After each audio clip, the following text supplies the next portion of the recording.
doing a little bit of a pop-up tonight. I have some things I need to work on, in particular these bookmarks. So I have 4 left. So I thought I'd pop on and see if some of you wanted to help me out, figure out what colors I'm going to do for these last 4 bookmarks. So I've been making these bookmarks. I'm actually making them for the retreat trip I'm going on in just under 2 weeks. So they look like this. So they're a knitted leaf design. So the pattern actually is for a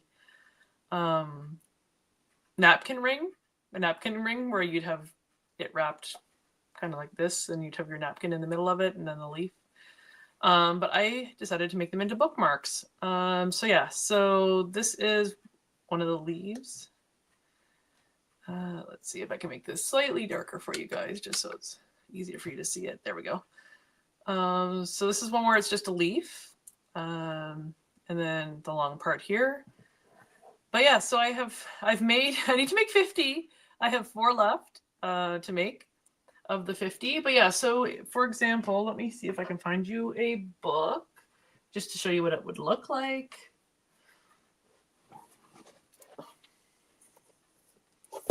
Here, we'll use this book. So I have a book here, and so the idea is you'd have your bookmark in your book like this. So you have the bookmark holding your page. Anyway, so that's the idea behind it. But I have 4 more that I need to make flowers for. So you can see one of the flowers here. I have a bunch of different ones, a bunch of different colors. Still learning this camera.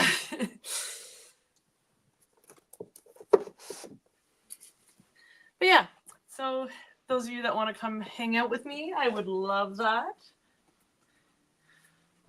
But yeah, so I'm just gonna, I'll start one, and then if you guys pop on, I can show you too the colors that I have. So yeah, so this is a bag. This is what almost 50 bookmarks looks like. They're going to be coming with me to Sedona. But yeah, so I have a bunch of different colors that we can choose from. And we can mix and match as well. So it really is up to you guys what you would like to do. So yeah, I have 4 left. So I have 1, 2, 3, and 4. And I'm going to brighten this up again. See if I can do this. There we go. Hard when I have a little bit of a black background, isn't it? There we go. There's the center of the camera. So the other thing I have with me is, of course, my knitting needles. So these are double-pointed knitting needles. I just found them the easiest to use because I had them on hand. I think these are 4mm knitting needles. So I think they're considered a US 6. I also have a plastic yarn needle to tie in. You have to thread in any loose ends. And then, of course, scissors. Always need scissors when you're knitting. But yeah, so I have a bunch of different colors I'll show you that we can use for these last 4. So I have some solids. I also have some multicolors, which are kind of fun.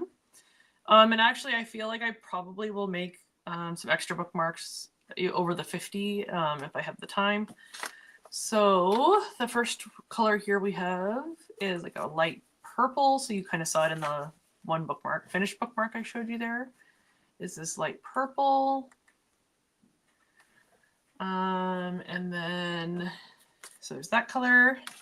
There's a multicolor blue as well, which is really nice.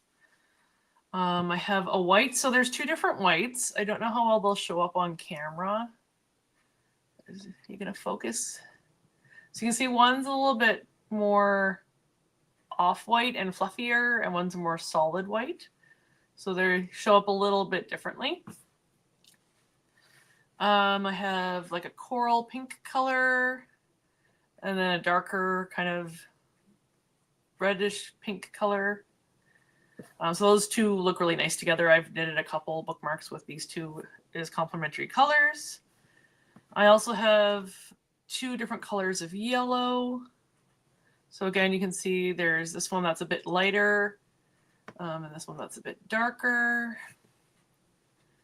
And then I also have this one that's on one of the multicolors. So it's like, it has teal and coral and everything in it. I have this one that's like a multicolor, like a dark kind of multicolor yarn. And then the last one I have is this. So it's another multicolor, but it's a bit brighter of a color. So you can see like this one, the difference in the colors here. So this is a very dark kind of color, and this one's a little bit lighter. So yeah, if you guys want to help me pick colors, I would love that. As it is right now, I will start on one. So let's see, what do we want to make? Choices, huh? Let's see.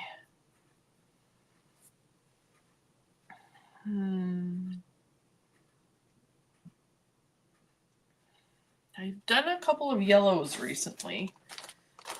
Maybe I should do that first, right? See how many of each color I have. That might help me out. Let's see.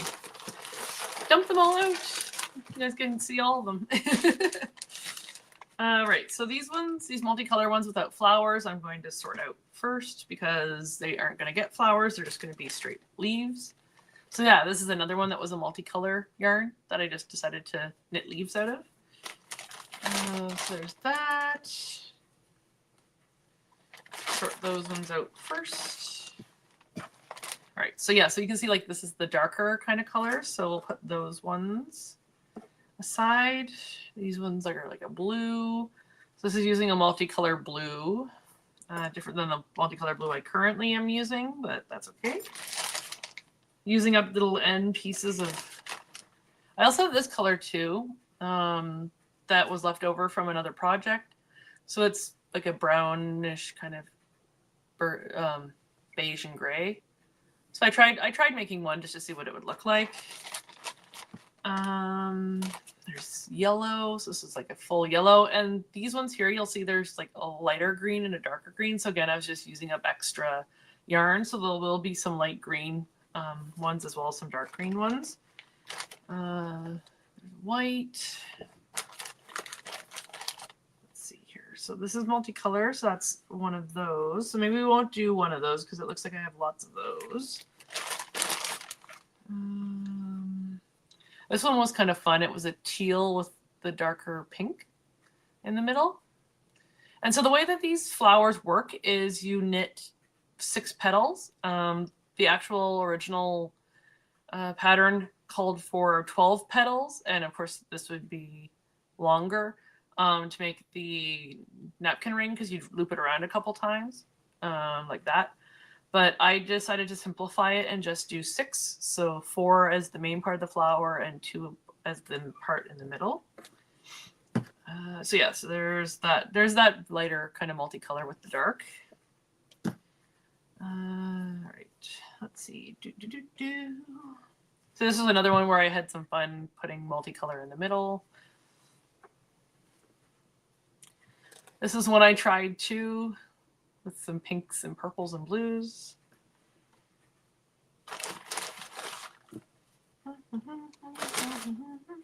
Hope everybody's having a lovely Friday. So yeah, so this is like a yellow and yellow with white in the middle. The camera wants to cooperate. There we go. Maybe. There, yeah. So we'll lump that in with the pinks. This is purple. That's a solid yellow. I got a bunch of solid whites as well. You know, those that like the simplicity of a solid white. So I'll keep that with the solid white there. A bunch of purples. So this is like a purple with white in the middle versus just like solid purple. I'll put those over there for now. Put my blues all together here.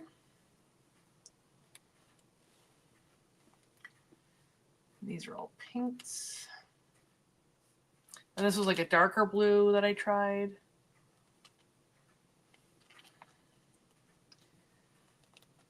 Yeah, this is the multicolor, the lighter multicolor there. So we've got lots of multicolors, which isn't necessarily a bad thing, but we may not want to do more of those just because we have so many. There's that teal and burgundy again. Yellow with blue in the middle. There's another solid yellow. So I think, okay, so we're not going to do solid yellow. We might do a mix and match yellow, but we're not going to do a solid yellow just because we have 3 of those.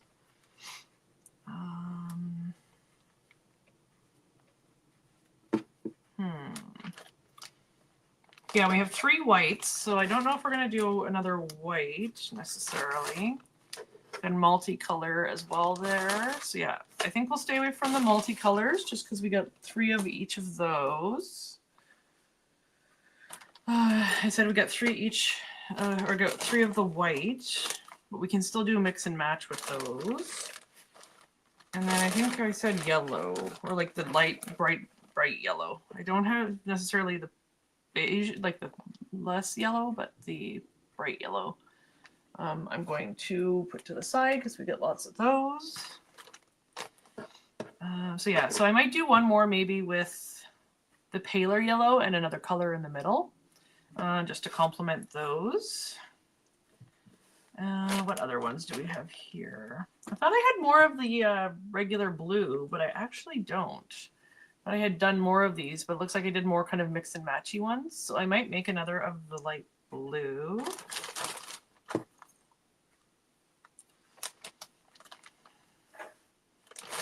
Yeah, let's keep the light blue aside.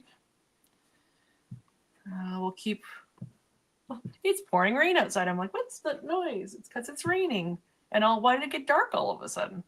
I'm going to go probably turn on another lamp here too, just so you guys have some more light. What other colors here? Do I have any just solid purple? I thought I did. Maybe I'm imagining things. Yeah. Guess I'm imagining things. So yeah, let's do... Oh, here. I was going to say they're off to the side. So yeah, so I have these light purples.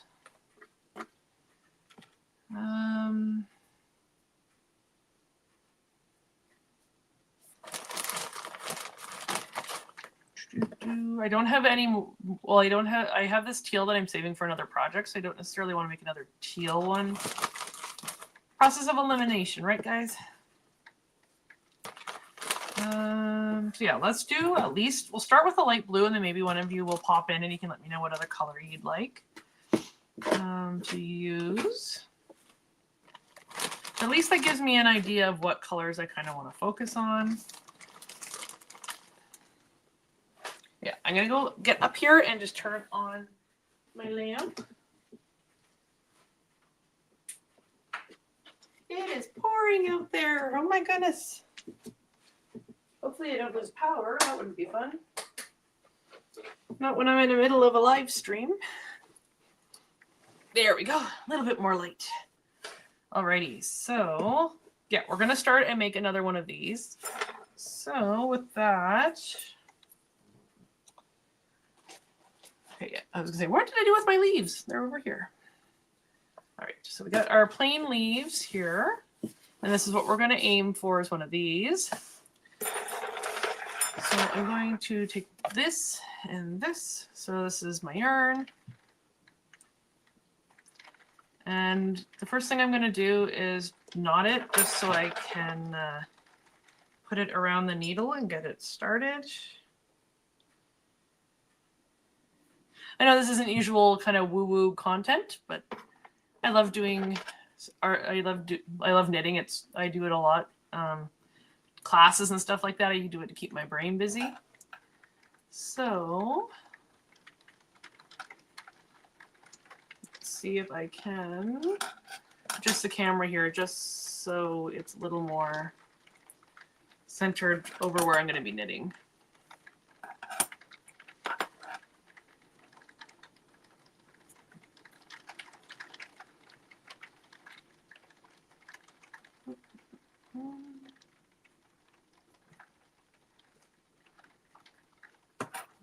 Don't know how well that works for you guys, but let's try it.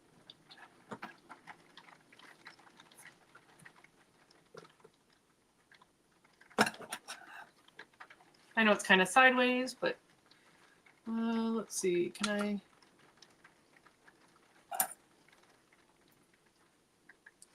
Swap for you. We're going to do some trial and error here. There we go. I think that works better.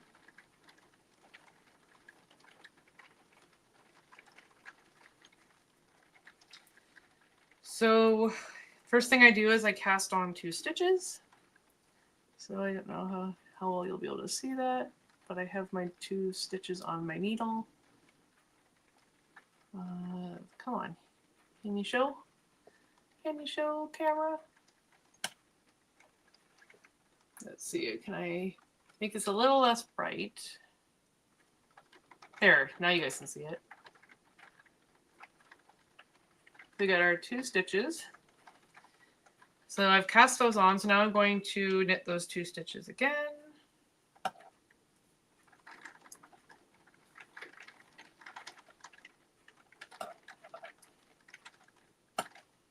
And so now I have 2 stitches on my needle. You see that there? So now what I'm going to do in order to make the petal or the leaf shape is I'm now going to turn these 2 stitches into 4.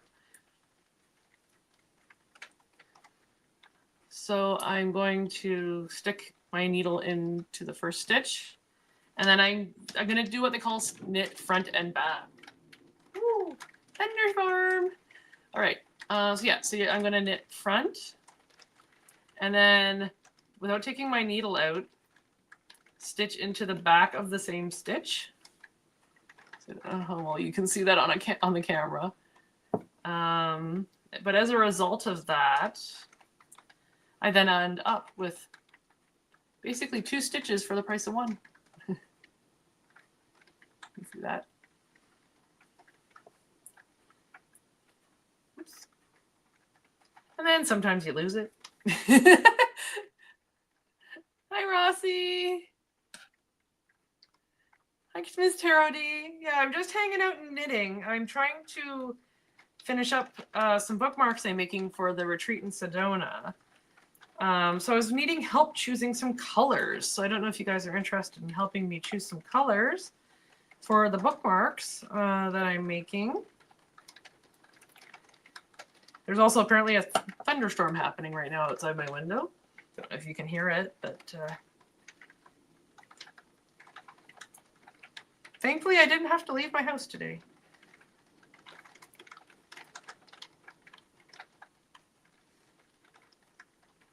But anyway, so I had 2 stitches, and now I've just made those 2 stitches into 4 stitches. Yeah, see, I can't crochet to save my life. Kind of, Rossi. I can show you guys again since you weren't here at the beginning. So I'm making bookmarks. I need to make 50 of them. I have 4 left. Oh, perfect. I do have purple. I do have purple here. I can definitely do purple.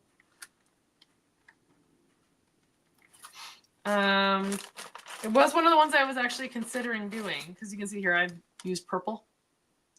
So this is what the bookmarks look like. So they're a leaf and a stem. Where are we here? I have to find my camera again. I moved it. So it's a leaf and a stem. And then I put the flower on it, and it can be used as a bookmark. Show you one that doesn't have a flower, just so you have a better idea. So this is one that's just a leaf.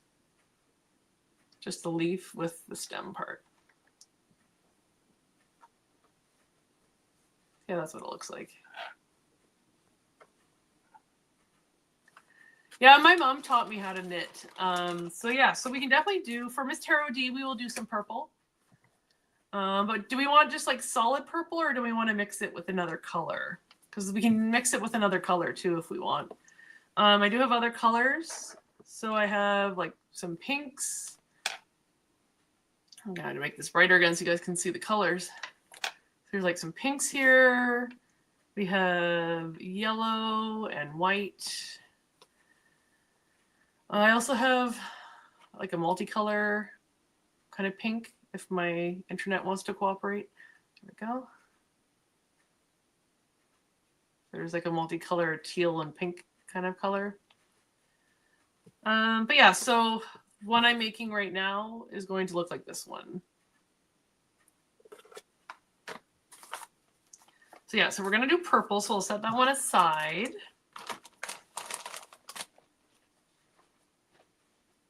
Ooh, purple and multicolor. Because I like, this is the one multicolor I have. So I could do, maybe see if I can get my camera set. So there would be these two I could, in theory, do together.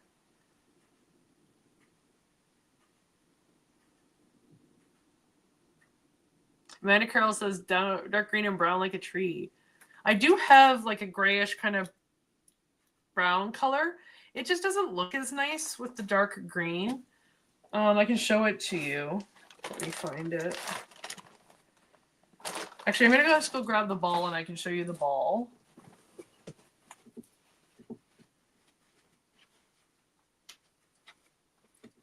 So I have this color here as well.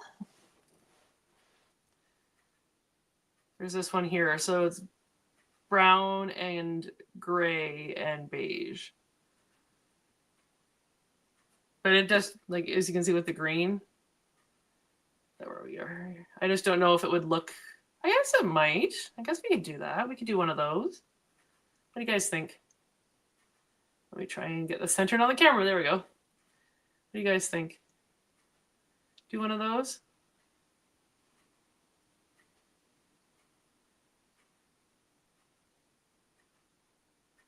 Okay, perfect. So yeah, we'll do a purple.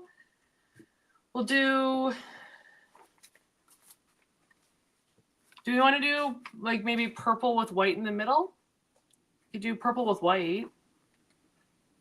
Where is it here? Finding my camera. Where are we here? There we go. Do purple and white. That one always looks kind of nice together.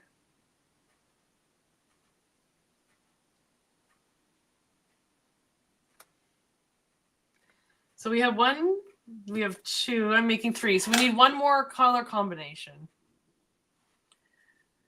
I've already done a bunch of the ones where it's these two colors together. So there's like a pink, and I've done ones where I've thrown this one into the combination too, with both of these. It is, I don't know how well the camera will show it, but it is a bit closer to the kind of lighter pink salmon color. But I've done at least two of that combination, I think. But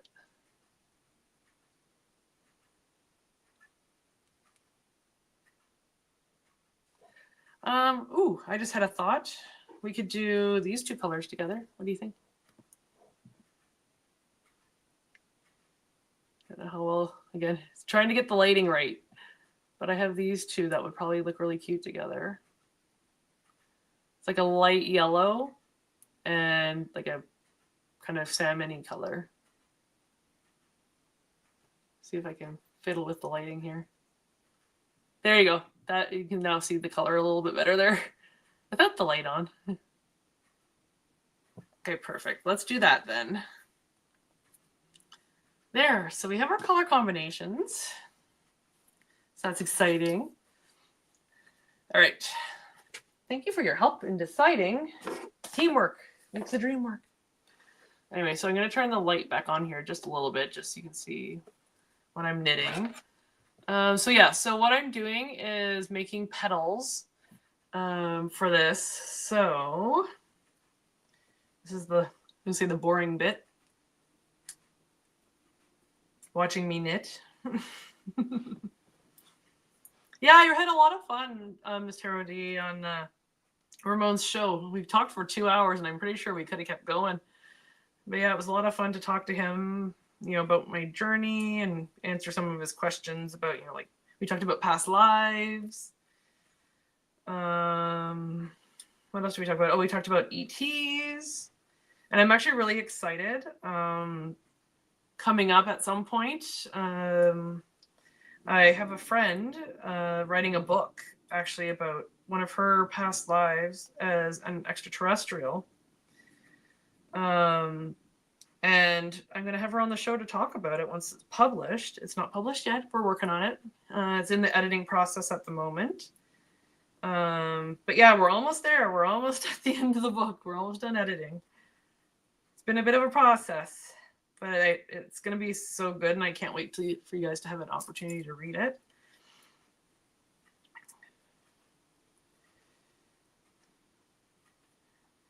And of course, with knitting, I'm having to start over because I screwed up something, but that's okay. That's what knitting teaches you, patience, and that it's okay to start over. Oh, thanks, Miss Tarody. Yeah, I've always been kind of creative. I always loved to draw, loved to paint. As I said, learned knitting from my mom.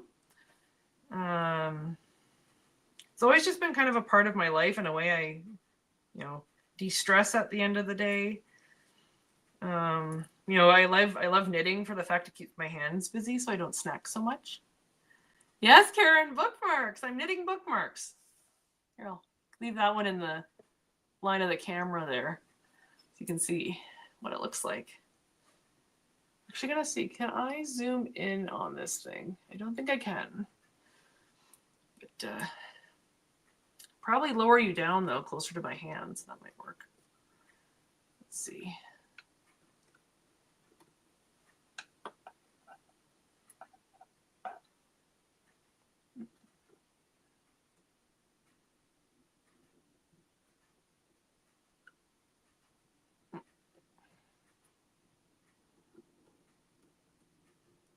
I have this thing kind of like rigged up on my desk, so we'll see how well this works.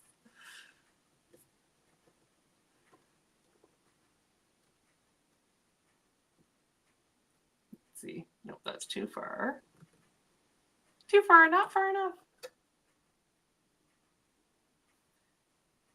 Yeah, I guess if I hold my hands out here, you'd be able to see it. But yeah, so this is what we're making. It's a cute little leaf bookmark. Yeah, and if you hear any rumbling, it's because we currently have a thunderstorm going on.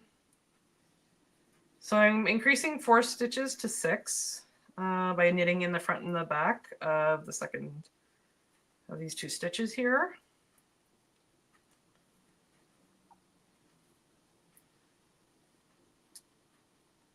There, so now we have 6 stitches.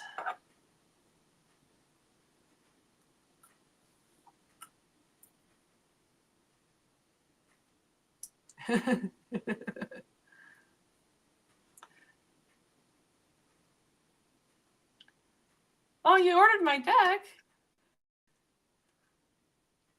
Oh, thanks, Rossi. I'm assuming you're talking about my deck.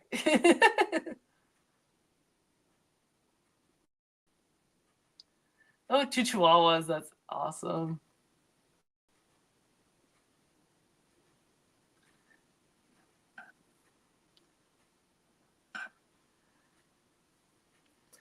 But yeah, so yeah, we're making. I can hold it up to the camera now here. There. It's a cute little flower on a leaf.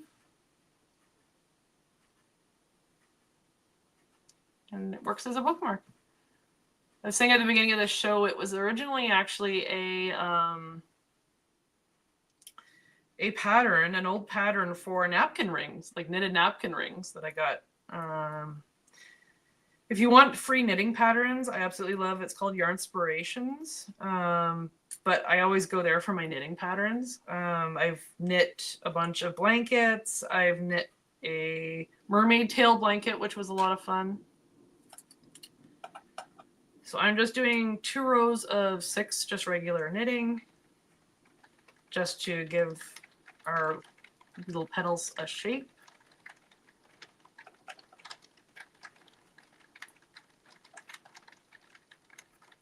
You're a bunch of stalkers. Oh, hey, Gerald. Uh-oh. Yeah, I knitted bookmarks, Karen. It's a double. So yeah, so now what we're going to do, so I have my 6 stitches. And now what we're going to do is start decreasing again. So you can kind of see the shape of the petal. I said, I don't know how well my internet's going to hold up. We're having a thunderstorm here, but where is the center of my lens? There we go. So you can kind of see the shape. Gonna have to fiddle with the lighting here too. Will that work? Come on. There we go. Yeah, that looks better. So you can kind of see the shape of the petal. So you can see the bottom shape of it. So now we're going to actually start decreasing to make the other side of this. So I'm going to basically knit 2 stitches and then knit 2 stitches together. So these 2 middle stitches are going to be stitched together.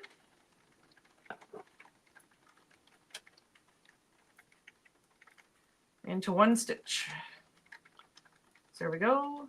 We have just 1 stitch. So now we went from 6 down to 5.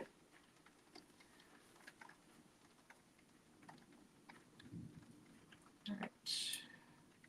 Knit a row.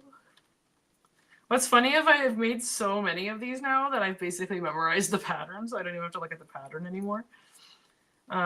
If you guys missed the beginning of the show there, I'm making 50 of them. I'm bringing 50 bookmarks, 50 knitted bookmarks to the Sedona retreat to give to people. Some of them have flowers, some of them don't. I'll grab you one of the ones that doesn't have a flower just so you can see what it looks like. But yeah, so this is one of the ones without a flower.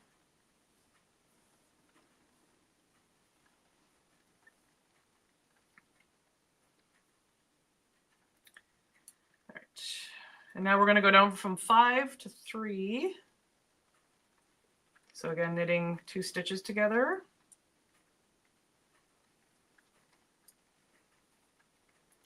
And then what we're going to do with this middle stitch is we're actually just going to slip it onto the needle without knitting it, and then stitch the other 2 stitches together. So we end up with 3. And this is where I get to fight with my needles a little bit. My stitches are always a little bit too tight. There we go. So now we're down to 3.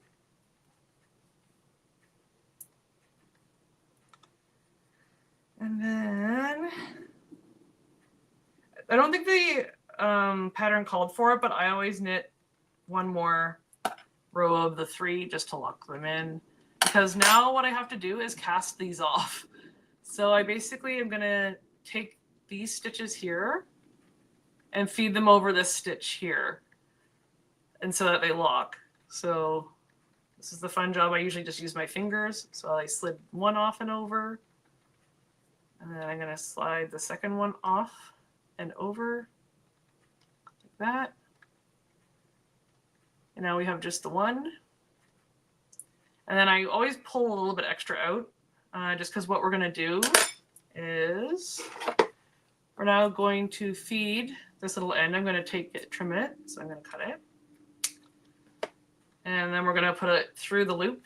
So we're not basically knotting it. And there we go. There's our first petal.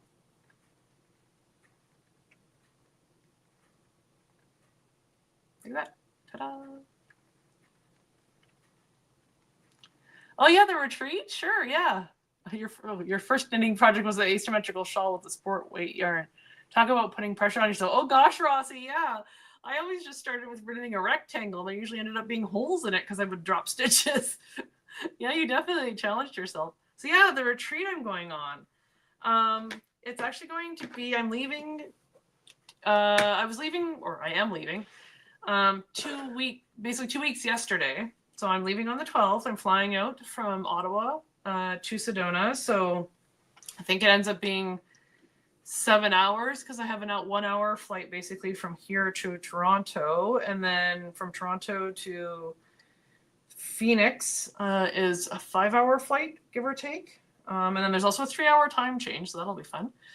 But it's actually a retreat that is being run by Jeffrey Peck, Kevin, and then Debbie Freebird. The 3 of them are running it. They did one last year in October.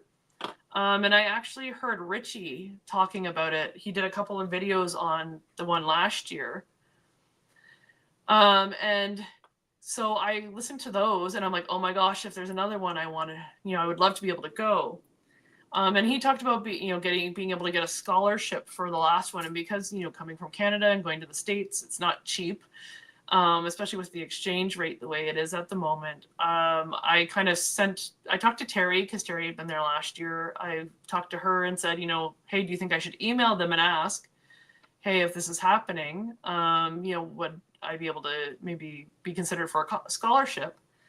And then they basically created a contest. So I ended up emailing them a little bit about me, a little bit about the channel, what I've been up to. And then I had to wait basically a month to hear what the decision was. And I ended up getting one of the scholarships. So I feel very, very blessed to have gotten one of the scholarships to go, which basically means I only have to worry about my flight and hotel, which, takes a lot of stress off. But so this retreat, it's 4 days. So I get there Thursday, kind of Thursday around noonish.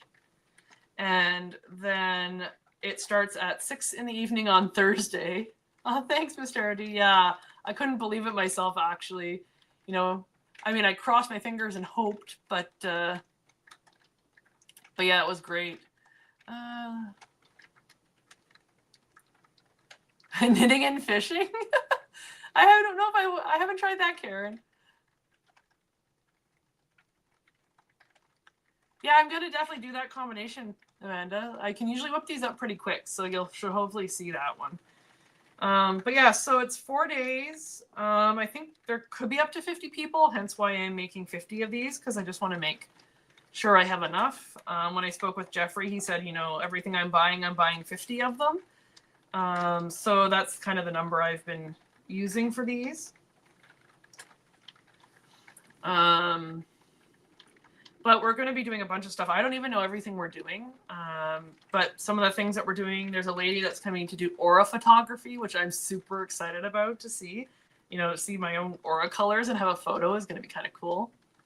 Yes, Karen. Yeah, it's in June. Yeah. I leave on the 12th actually, and then I'm back on the 17th at like 12:30 in the morning on the 17th. But what are we doing here? Oh, I need to just knit. There's like an ET excursion where we're going to go out with night vision goggles and see if we can see any ETs. There's mediumship stuff that's going to be going on. We're going to be going out and hiking, like seeing some of the vortexes, which is I'm kind of excited about too.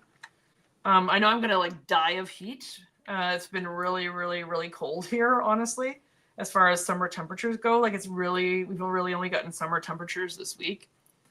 And I know it's been like 30 degrees Celsius there consistently, and it's maybe been only like 25 Celsius here. So yeah, it's going to be a bit of a change, I think, for me as far as temperature goes. But I went out clothes shopping and got some lighter clothes to wear, so I should hopefully be okay.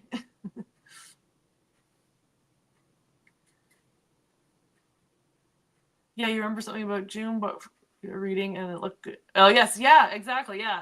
Yeah. So, yeah, I've been kind of looking forward to this trip. There's been a lot of stuff that's been happening in my life lately that feels like it's kind of ramping up. Ramping up towards this retreat. The other part I'm really, really looking forward to is there's a bunch of people from the YouTube community that are going to be there, and I'm actually going to get to meet them in person and hug them in real life. As Bluey says, for real life. Gonna get to hug them in real life. So like Terry at Holding Your Space, JJ Tuda Speaks is going to be there. I am so excited for.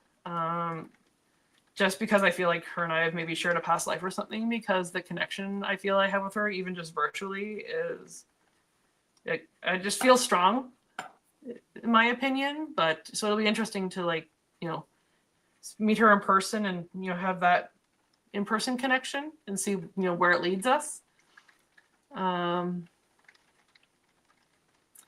Yeah, I'm excited for the ET stuff, especially where it's been coming up so much lately with, me and my friend group and stuff like that here in Ottawa. Yes, yeah, real payoff in my life as well. Yeah.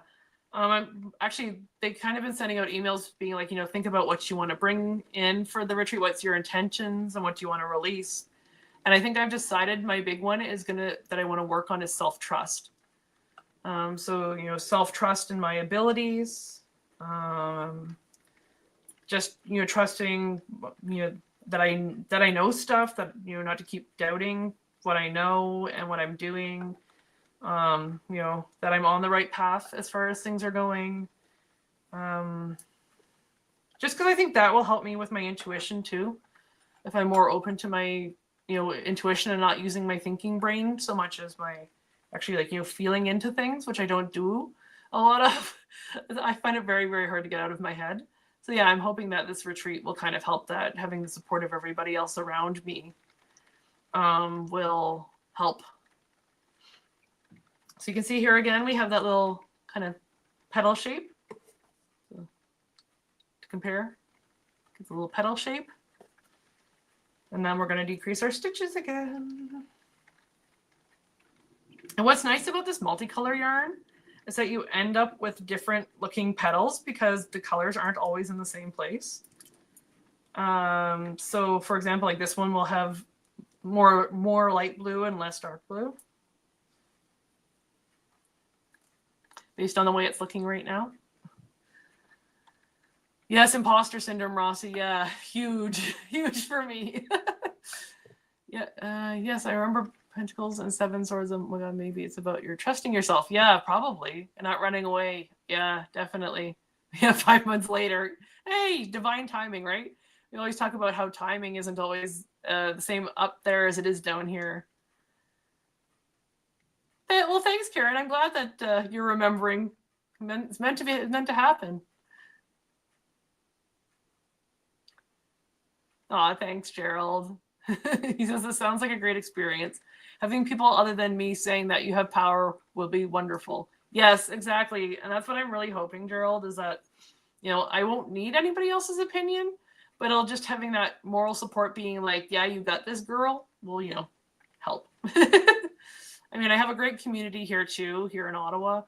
I have a great group of people that surround me, and especially the last month or so, I've really been able to, rely on them when I'm kind of used to dealing with everything on my own.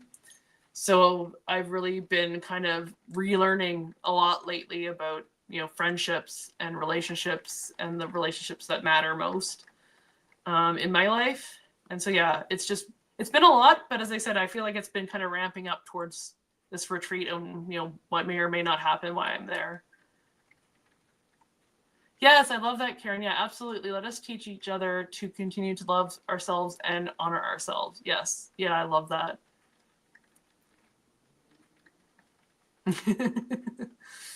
But yes, and sorry I'm not putting up the comments the way, I don't know if you remember my setup from the last show that I did like this, but like this is my iPad that I'm using, but then I also have my computer over on the side here, which is what's running the camera, which is like clamped to my desk shelf. It's a bit of a crazy setup, actually. Well, here, take 2 seconds and show you.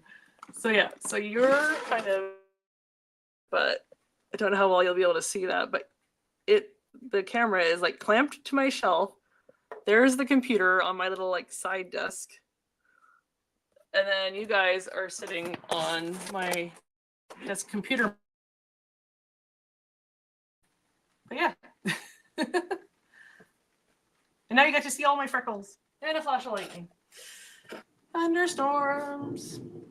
Well, there's something for you. Okay. So speaking of past lives. Oh, you missed which book is being edited right now. A certain someone that we both know, Gerald, has been working on a book, and I read through and edited it, and we are trying to get it done so that it will be out in the next month or two. I'll put it that way, because I don't know how much I can or cannot say about it.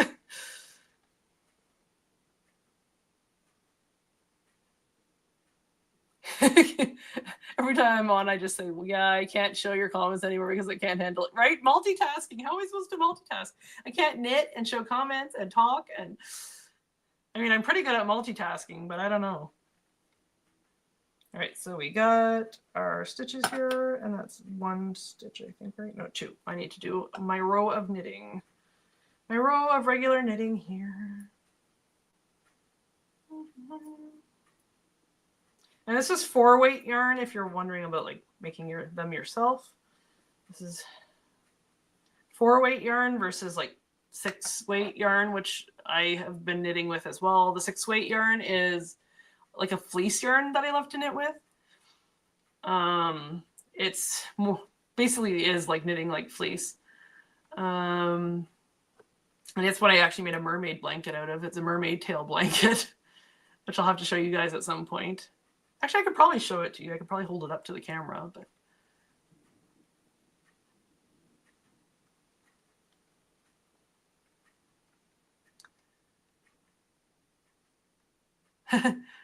Oh yeah, for writing, yeah. I myself am not writing, but I'm reading other people's writing. Yeah, you do, Gerald. You do know about that book. Yeah, I've read the entirety of it, and oh my god, I can't wait for you guys to read it. I'm so excited. But yeah, you're gonna have to wait because, as I said, I don't know when it's gonna be coming out yet, other than likely in the next month or two. But I will have the author on the show, on my show, on the Woo Woo Wonderment, when the book does come out, because I would love for them to talk about the book, about their past life as an extraterrestrial, a Lyran to be specific.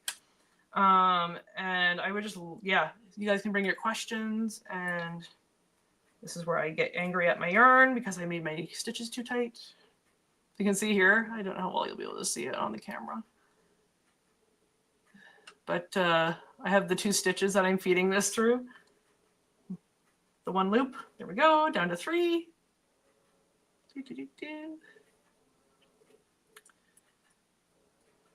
So yeah, if you're wanting to make your own bookmarks like this, knitted bookmarks, I go to just go to the Yarnspiration website.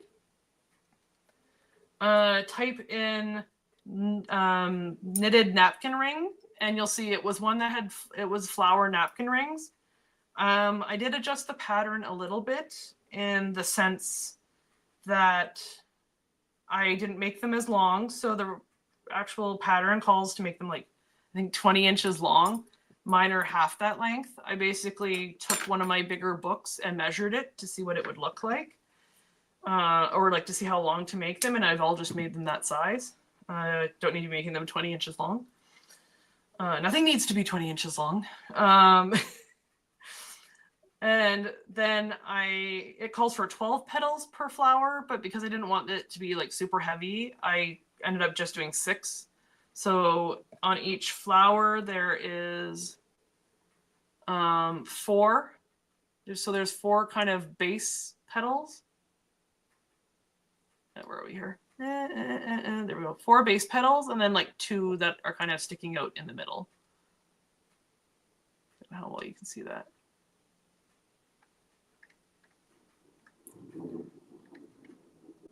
And then the leaves themselves are actually pretty quick to whip together too. There we go. This way, towards myself. Towards yourself, Kaylee. But yeah, they're pretty easy to whip together too. You basically knit the cording part, or like this, like the stem part. And then, much like you do with the petals, you basically add stitches and then slowly take away stitches to make your leaf. So you can see here, I've used the holes in the leaf to tie off the flowers, or to like anchor the flower. Versus, for example, on this one, you can actually see the holes where you kind of add the stitches. It makes kind of that leaf stem kind of branching off design. But yeah, I've been able to whip like a leaf. I can probably whip together almost faster than a petal or the flowers, because the flowers take longer because I have to knit the petals, then tie all the petals together, then knit all the petals together. And then, yeah, so there's a few more steps to make the flowers. That's why I do have a bunch of these that I did really quick that don't have flowers on them, because I could make so many so quickly. And especially where, making 50 of them will kind of be a little bit crazy. Hi, Michelle. How are you? Oh, still knitting cat toys. I haven't tried knitting cat toys yet, but I do have a couple friends with cats.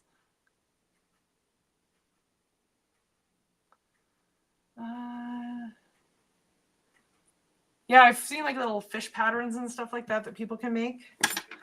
So yeah, we need 4 more.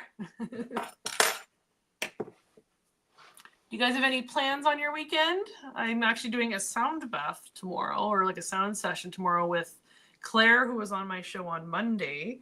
So if you guys haven't had a chance to watch that video yet, I had her on and we talked about sound healing and sound baths and stuff like that, but I'm actually seeing her tomorrow, so that'll be fun. You are precious. And a family seamstress is the gift skip me. Oh no. Yeah, I sew too. My mom was very, very smart in the sense that when we were growing up, she kind of taught us all that stuff. So, yeah, I can use a sewing machine. I can hand stitch, not greatest, but I can hand stitch. And then I got to keep remembering where my camera is. And then I've learned knitting from her. I may learn crochet at some point, but I just don't have the patience for it. Right now, I find just knitting easier to understand, because you basically knit, purl, drop stitches, pick up stitches, create stitches. So yeah. Oh, gardening weather permitting. Hopefully, Moira, I'll cross my fingers for you. Crossing my fingers. Yeah, I guess it is so much faster, right? Because you're using just the one hook versus 2 needles. Oh, so yeah. So I was going to say, speaking of past lives, so not so funny, but the fact that there's a thunderstorm going on right now is, growing up, I was absolutely terrified of thunderstorms. And actually, as an adult now, even, it still gives me anxiety. During the day, I'm normally okay, but if it's at nighttime, I get super bad anxiety around thunderstorms. So I know part of it, my mom said, is because when I was young growing up, we lived in California and there was, of course, a drought at the time. And so I didn't have my first thunderstorm till I was 3. So I don't know if that's part of it, but anyway, just something curious to think about.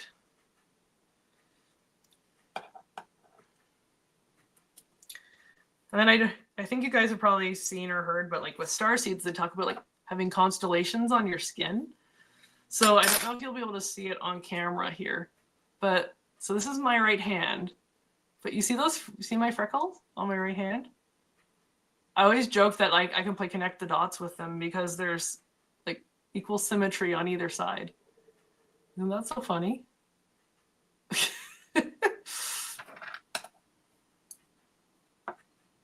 Oh no, you're going through a tropical storm, Michelle. Stay safe. Yeah, I thought since I was sitting and knitting, I may as well pop on tonight and chat with you guys and see what you're up to. This is my first, unplanned show or unplanned pop on. My next actual planned show is on the 8th. So if you guys tuned in on Monday, you heard a little bit about that. But I'm actually doing a live Reiki session demonstration on the 8th of June. So it's actually on a Sunday and it's at 7 instead of 8, just because I think the show is probably going to end up going longer than the normal hour. I have a feeling it's probably going to be closer to 2, just because I want to walk you guys through everything, explain everything I'm doing, answer any of your questions. I'm also going to have some special guests. So I have a friend that's coming that's going to be our client. And then I also have my mom at the moment that's planning on coming, and she's going to be kind of a camera woman for me. So we're going to have the kind of a setup like this. So I'll have my iPad. I'll probably have the laptop set up with this little camera here. But then I'm also hoping to have her with my phone also kind of logged in as a guest, and that she can kind of give, the up close and personal kind of POV of what's going on. Rossi, I've been through so many hurricanes. I don't worry unless they are a Cat 4 or 5. Oh, I bet being in Florida for sure. Oh, okay. So kind of looks like a bear face with ears, eyes, and a mouth. Oh, okay. Yeah. Knit, chat, and purl. You got it.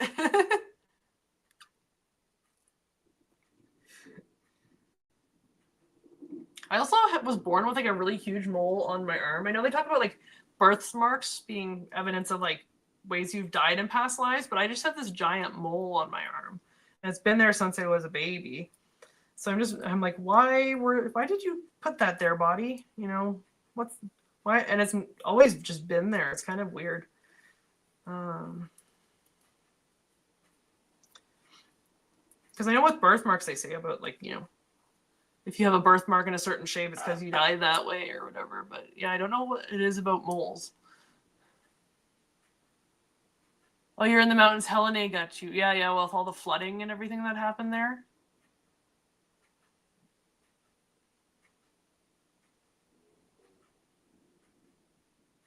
Alvin and the Chipmunks. Yeah, Michelle. Yeah. Well, stay safe. It's no fun. Guess that's summer though, right? With us here, it's like you either get the thunderstorms and the rain or snow. So I'd rather the rain than snow at this point, I think. There we go. So I'm at the 6 stitch point. So you can see how like this petal ended up with like almost no dark blue. This one has like more dark blue. So yeah, this is kind of the fun bit of like using the multicolor yarn, is that you don't know what combinations you're gonna get. Oh, yours makes the Orion's belt, Rossi? That's cool. I think I have a Big Dipper somewhere. Tanis says I have one, I think, on the side of my face or on my arm or something like that. It's one of those areas I think I can't see myself, but yeah, it's been fun lately exploring like the starseed stuff and the ET stuff. A lot of that's been coming up, I think, a lot more lately for a lot of people. I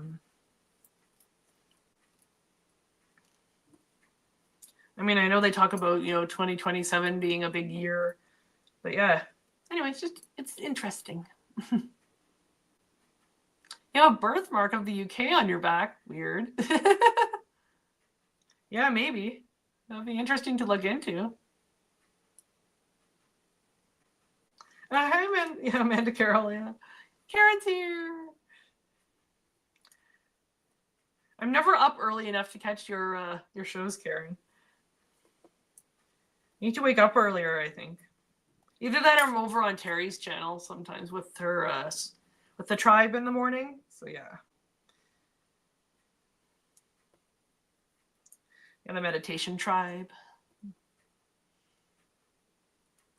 I'm usually at work too. It's on Tuesday, Wednesdays, and Thursdays. I basically get into work right about the same time her show starts. So I always like pop on and work lurk while I'm listening.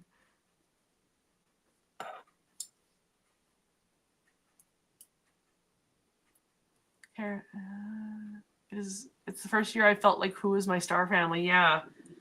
I know a few. I know I've had like multiple lives, of course, as an ET, but I do know a couple of my star family, soul family. Primarily Pleiadian. I think most of my past lives have been Pleiadian. At least the ones I remember. I do have one, I think I was either a gray or a similar looking kind of species, because we were actually on a space station doing research on trees. So we were actually studying the neural networks of the trees. So like, you know how the trees talk to each other under the ground through their roots? That's what we were studying, which is kind of cool. And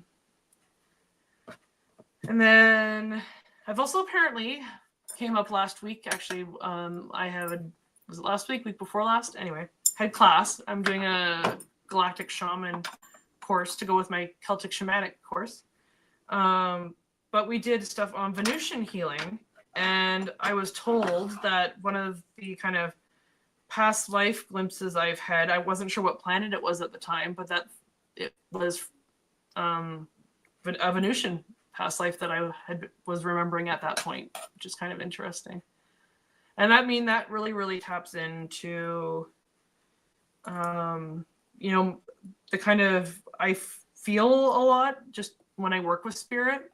You guys have probably heard me talk about it before, but you know, like I get full body chills when I do Reiki or get Reiki or do any kind of spirit work. I feel like when spirit comes in, I get a lot of pressure on different parts of my body, different sides of my face and my ears. I get what I call Morse code a lot of the time when they're trying to communicate. So my ears will pop, like kind of when you go up and down in an airplane. And so like music, I get full body chills. And so, yeah, we were talking about kind of what just a Venusian is, or what they kind of describes the Venusian, and they were reading them off, and I'm like, that's me, that's me, that's me, that's me. So it kind of makes sense to me. It almost makes life make a little more sense. If I'm like, okay, if I've had a past life as one, maybe it's coming forward in this one for some reason, to have those experiences. You like you're a nomad, Karen? Oh, you might be. Yeah, the mycelium. That's right, Rossi. Yeah.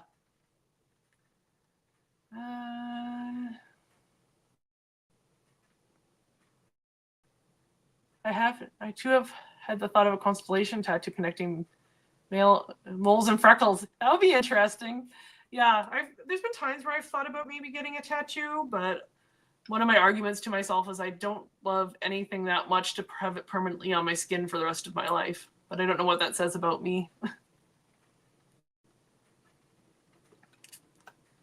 Oh, it is, Karen. It's your chart ruler. Well, see, like I'm a Taurus, so I'm ruled by Venus.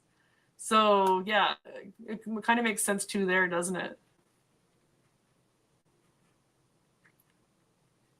See, that's the thing I don't get, Karen, actually, is I don't have a lot of visual, at least not at this point in my life. I know I did at one point, like I've woken up and had, you know, like family members standing next to my bed and stuff like that. But my mother, actually, on the other hand, is very, very visual. I didn't know that till fairly recently, actually. But yeah, I'm a very much a feeling person. Actually, I've come to learn that it's actually kind of like a family line. So it's myself, my mom, and then my grandmother as well.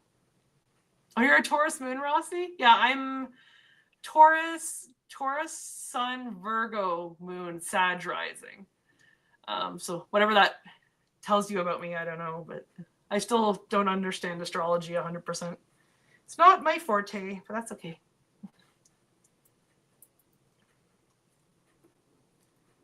That's all right. Can you guys hear the thunder there? Don't know if you can hear it. I just know it's really dark outside.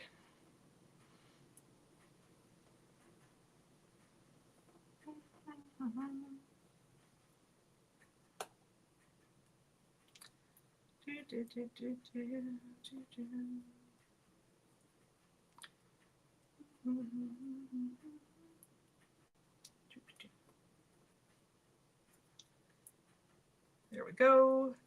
Got our 6 stitches now from our 4. Again, you can see our little leaf shape.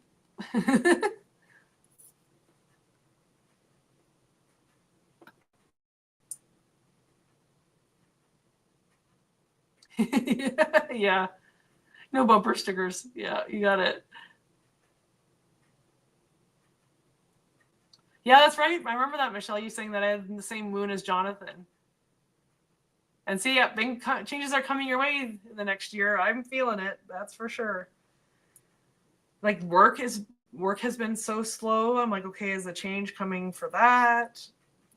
I mean, I'm trying not to let it get me frustrated. It is just kind of a slow time.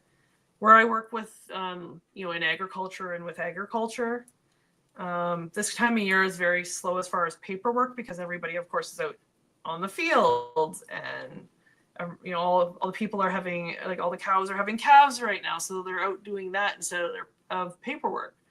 So I know it'll pick up eventually. It's just trying to learn patience because I don't like not being busy. But I'm finding work for myself. I was actually able to help somebody today last minute because I didn't have a ton of work to do, so that felt good. Yeah, I'm still trying to understand the houses and all that stuff too, Karen. I don't get it. Maybe you and I can sit down and to go over my chart, and you can maybe help me understand it a bit more.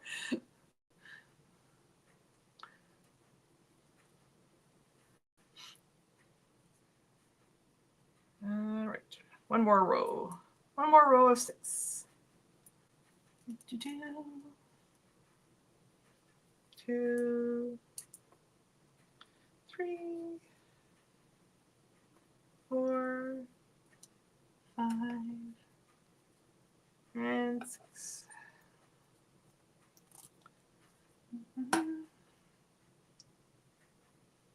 Once I'm done this petal, I'll stop for 2 seconds and show you the mermaid blanket I made, because I feel like you guys would love that.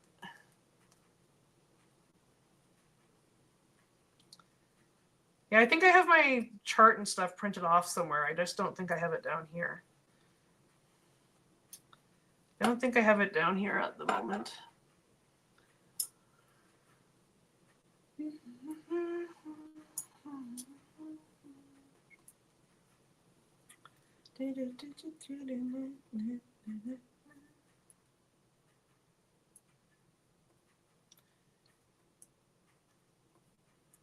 But yeah, the next show will be a bit of a change of location, because you guys will actually be upstairs in my treatment room.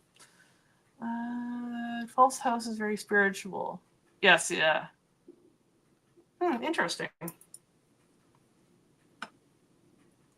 was gonna say Michelle would be one to talk about astrology with. She knows all that stuff.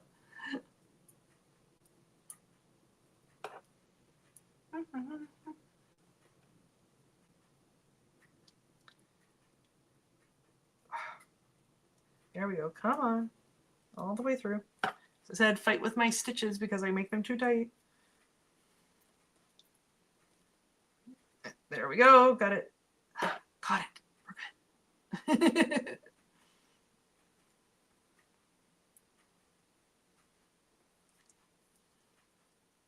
I like that description, Karen. Beautiful but intense. It definitely has been feeling like that lately. I think I on the show earlier where Gerald was doing readings with Linda and Deb. You know, I was telling them, you know, a lot has been happening lately. You know, a lot of relearning's been happening, and it's like it's all for the better. And I can tell that I'm learning, and I'm seeing like I'm responding differently than I would maybe have like a year ago. But it's still. It's a lot. It's exhausting when you're, doing that as well as your 9-to-5 day job to pay the bills. It can definitely be a lot.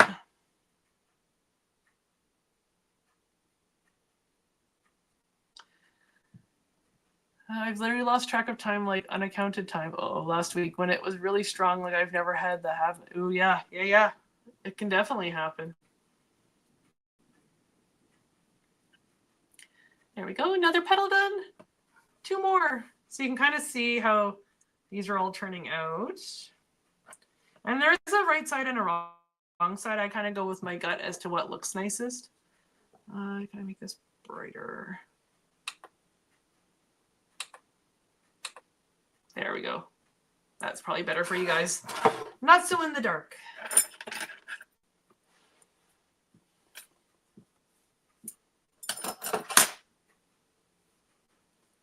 Well, I talk about us jumping timelines and stuff like that too, Karen. So maybe that's what happened.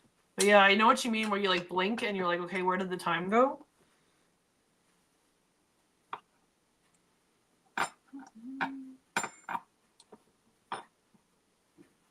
Speaking of transformation, I'm wearing butterflies today. Don't know if you can kind of see it on the camera there, but I have I have a butterfly necklace. And the dress I'm wearing has butterflies on it as well.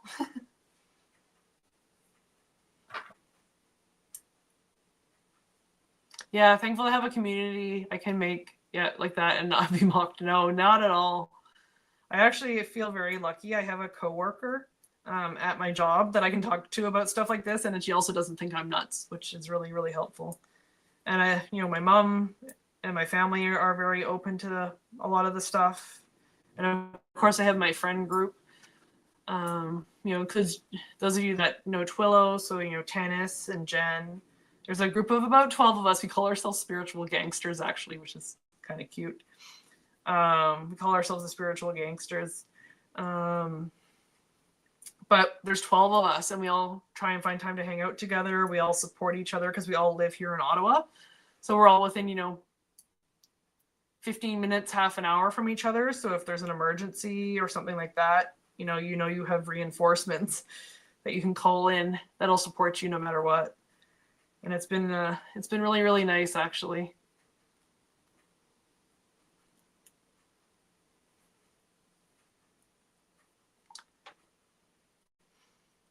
Well, and especially like I grew up moving a lot and stuff like that, and not having like necessarily, I guess you'd say, like lifelong friends. So getting used to having friends that are there for you and support you, that aren't going to just drop you at the drop of a hat at the first disagreement. It's that's galactic dozen.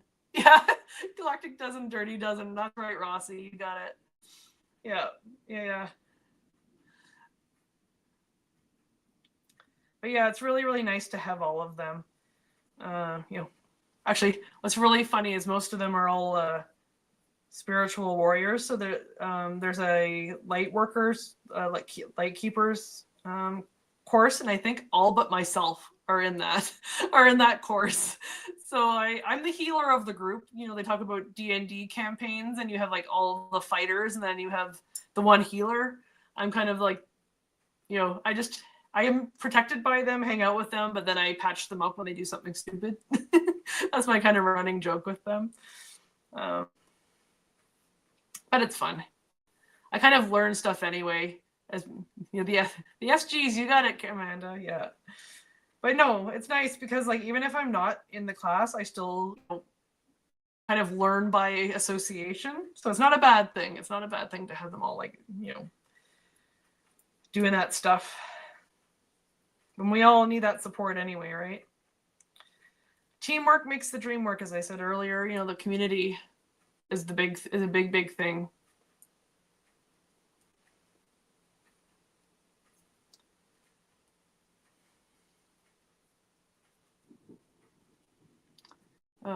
Talking about astrology.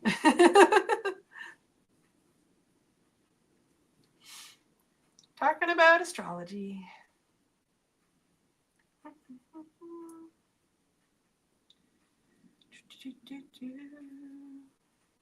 What's really funny is I have a friend.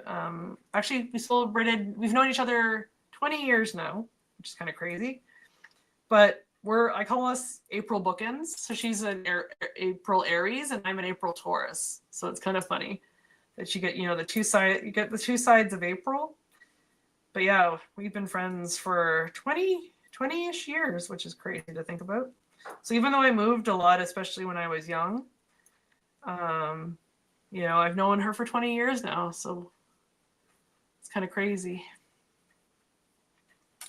My dad was in the military, so we lived in Germany for 2 years. So that was kind of crazy. We did a lot of traveling in Europe. And then moved around to Canada a lot too. So I lived in Nova Scotia. Ottawa here is the longest place I've lived. So I would consider it, I guess, home, where I've been the longest. Also was in California. Actually, what's really funny about me going to Sedona in a couple of weeks is I've been to Sedona before, but I was 3 years old at the time. So I'm kind of going to be going back. And then the other interesting part of that is like the other place that's been really calling to me lately is Hawaii. And that's another place that I went at the same time. I was 3 years old. It was basically more or less the same trip. And I'm feeling called to go back to Hawaii as well. So I don't know if there's something about the planets at the time that I was 3, or whatever going on at that time, because I just turned 37. So that'd be what, a 35-year difference. So I don't know how that works out with cycles or numbers, those of you that do astrology or numerology or whatever. But yeah, it's just been very interesting, the stuff that's been kind of coming up. Karen, let's see. You can do classes, but if you don't do the self-study too, you won't get as much out of it. Yeah, very true, Karen. I think that kind of is with anything. You can take the classes, but if you don't do some of the self-study, then you're not going to get as much out of it.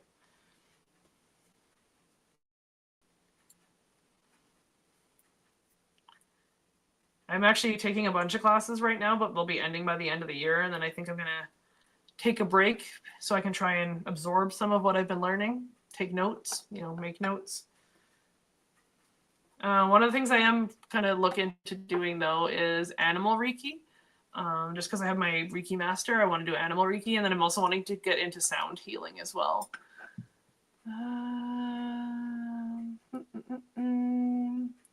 Janet Lee G, hey, hi.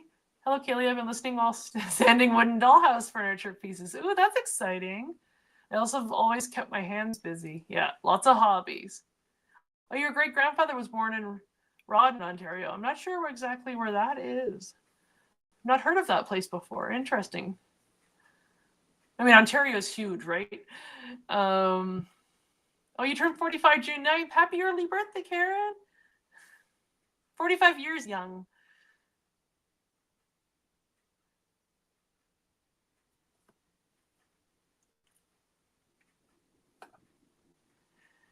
I understand, Lola, I'm going back and making a...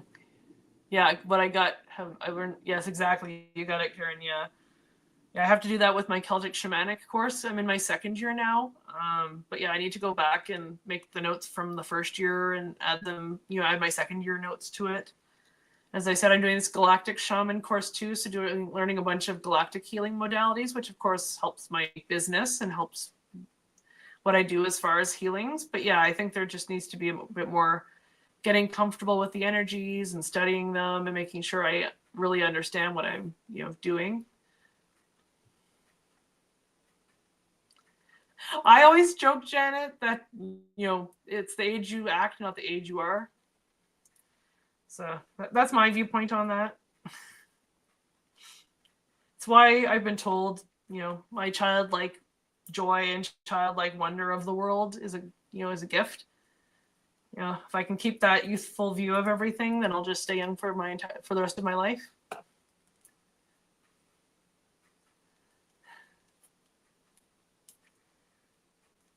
Where are we doing? What are we doing here? There we go. And 3. Almost done. Get one more after this, and then we can sew them together. Thanks for hanging out with me, by the way, guys. We're past the hour mark. Hard to believe. Time flies when you're knitting and having fun in conversation. There we go. And we'll tie that one off.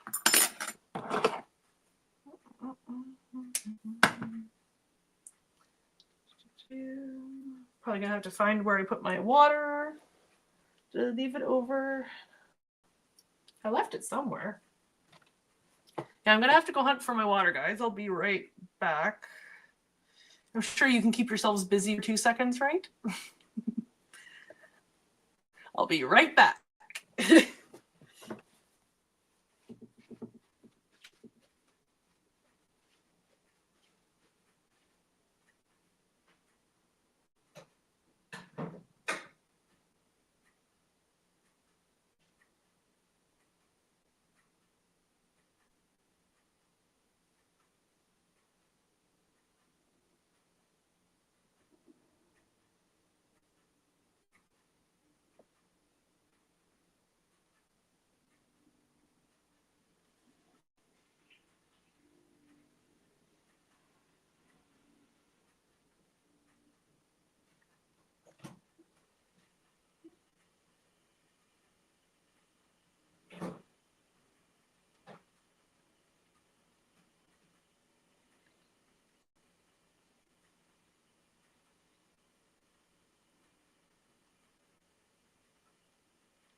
There we go. Found my water bottle. I used the opportunity to use the ladies' room.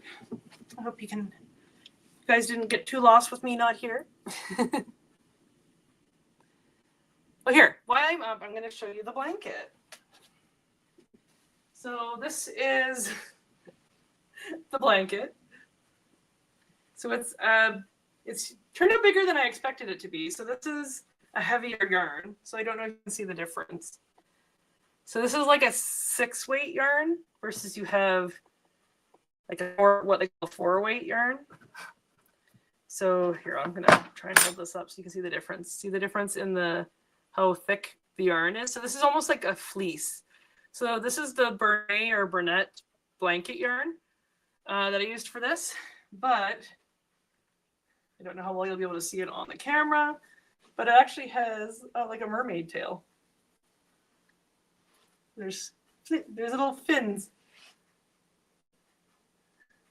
So yeah, that was a labor of love. It's the first time I'd ever knitted in the round. So you're knitting on round needles instead of straight needles, which is a little bit crazy.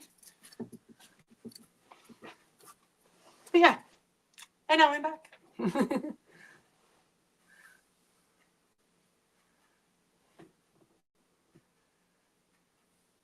Yeah, look at the scales. Yeah, I think it turned out really, really nice.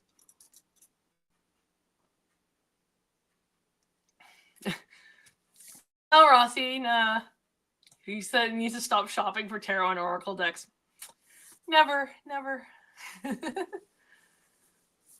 of like thread counting sheets. Yeah, kind of, Karen. Yeah, it has to do with, actually, you can kind of see it here because this one still has its wrapper on. So for those that aren't used to like looking at yarn and stuff like that, see if the camera will focus without it being stupidly bright. Apparently not. Let's see. There we go.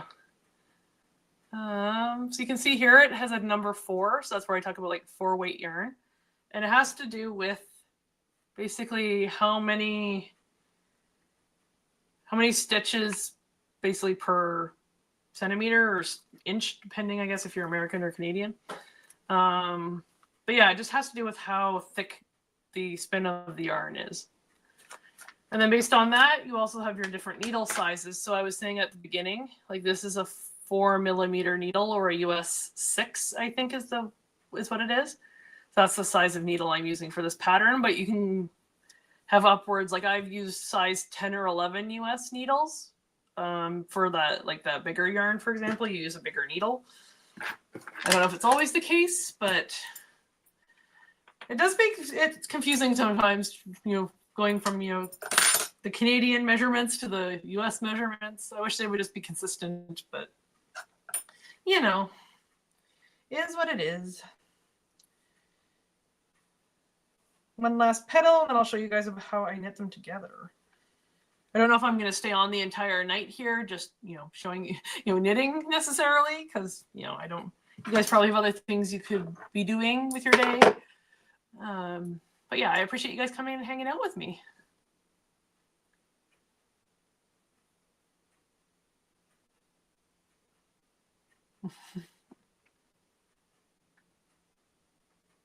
Oh yeah, living out of a suitcase, definitely. Yeah, you have to kind of manage things a little bit more.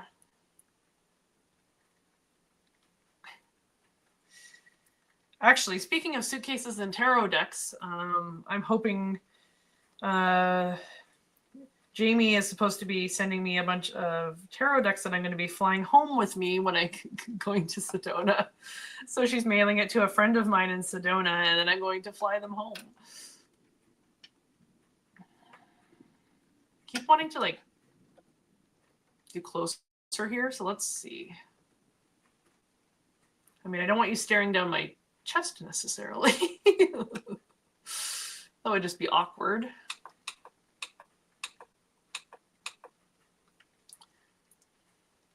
I just have to keep remembering where the lens is.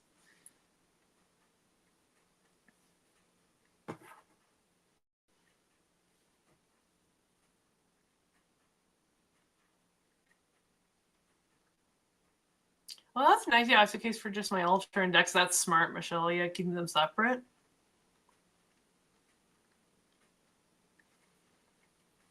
Yeah, that must have been so hard, but I think you're probably a lot happier where you are now.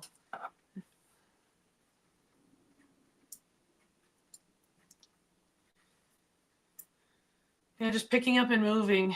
I mean, as I said, I moved as a child every 2 years with my dad in the military, but I definitely was able to bring my stuff with me.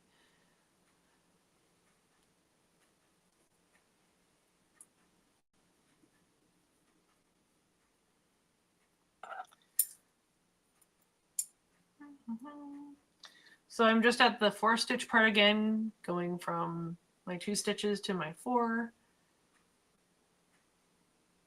It wants to focus. I don't know if it's going to focus. Yeah. New camera, still figuring this out. It is a really nice camera though, and it folds up really, really nicely. It fits in my cupboard. So yeah, it's a really nice compact little camera. And actually, I think the image quality is pretty good for the price. I think it only ended up being like $80. So. Right? Yeah, the construction. Yeah, that's right. All the was it jackhammering and everything that was going on? Oh, okay, so Rawdon is also called Sterling. Okay, and it's down by Kingston and Prince Edward County. So yeah, that's about 2 hours from where I am. Kingston and Prince Edward County is about a 2-hour drive from Ottawa. We actually go there sometimes for there's lots of wineries and stuff like that around that area along the U.S. border. So we drive down there sometimes for like vacation and little like weekend getaways and stuff like that. It was really funny, actually. I had a friend over in the UK, and I was trying to talk to her about like how big, the country is in comparison to hers, because she was complaining about like, oh, I have this thing, and I have to drive half an hour, and I'm like, I have to drive half an hour just to get to work in the morning. Like half an hour is nothing. Like half the time it takes can take sometimes an hour to get across the city during rush hour, let alone. So I think I figured it out. I think you can fit like 8 United Kingdoms just in Ontario, which is like crazy. Oh, me too, Rossi. Yeah, I've always loved like I love the thought of if I could just like if my job was completely mobile, that I could move sell, like not rent or anything like that, just buy an RV and just like travel anywhere I wanted to, end up wherever I wanted to, still be able to like work and stuff like that, but just wouldn't have to be stuck anywhere in particular unless I wanted to be.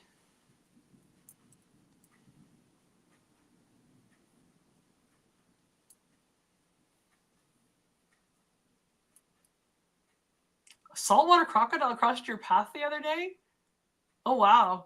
I was gonna say, what's the spiritual meaning of a crocodile? It's what was it, a month ago or so? I was coming out of my office and there was a wild turkey literally like a foot from me. I was like, oh, hello, and just kept walking.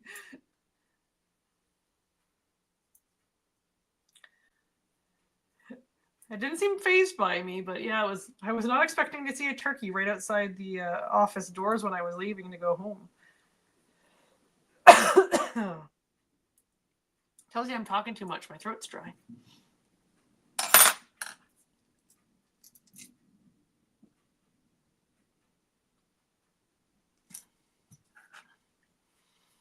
I'm actually using a really fun water bottle.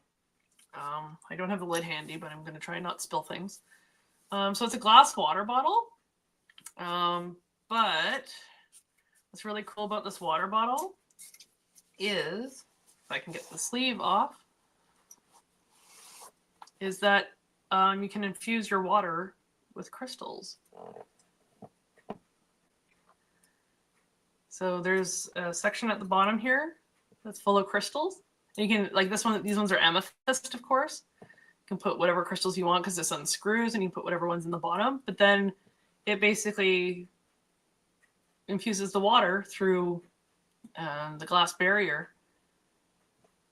So yeah. This one I got off of the Zon of Emma, and it's made in Germany, I think. But yeah. It's a nice water bottle.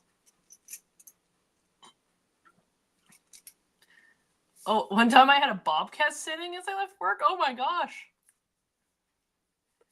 A bobcat. Jeez. That's kind of crazy.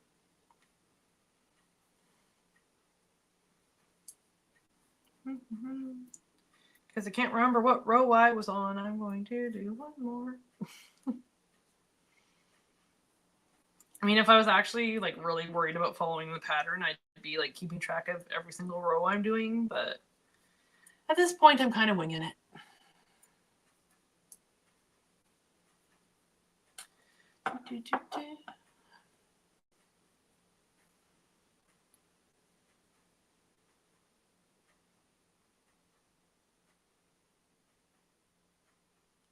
Oh wow, Amanda, that's crazy.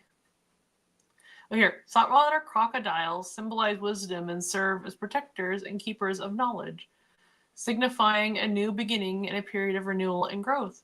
Interesting. Because what would saltwater crocodiles be what they had, like in the Nile and stuff like that in Egypt? Like, would they be the same kind of? I mean, obviously not the ones in Mexico. They would have to travel a very long way. But like, I think, are they not? I guess they're Nile crocodiles versus saltwater crocodiles, but interesting nonetheless. Because I think there's one of the Egyptian gods is crocodile, has a crocodile head, don't they?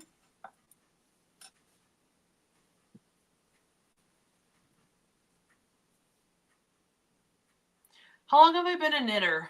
I'd say, well, I learned as a child, and then like I never really did anything with it. But I'd say within, especially, I want to say I really got back into it when COVID happened. I think like a lot of people, we picked up old hobbies we used to have.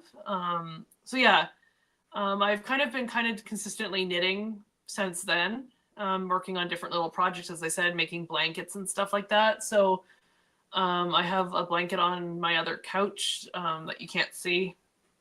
I have a blanket on that one that I did. Actually, if I rotate the camera, you might be able to see it. And my messy house.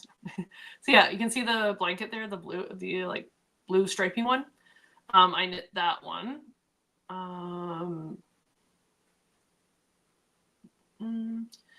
I've knit a couple other ones for friends and stuff as well. I actually had a pattern for one that I started. Okay, so I started off trying to just use up extra yarn that I had like bought and just had in a container for years that I just never touched.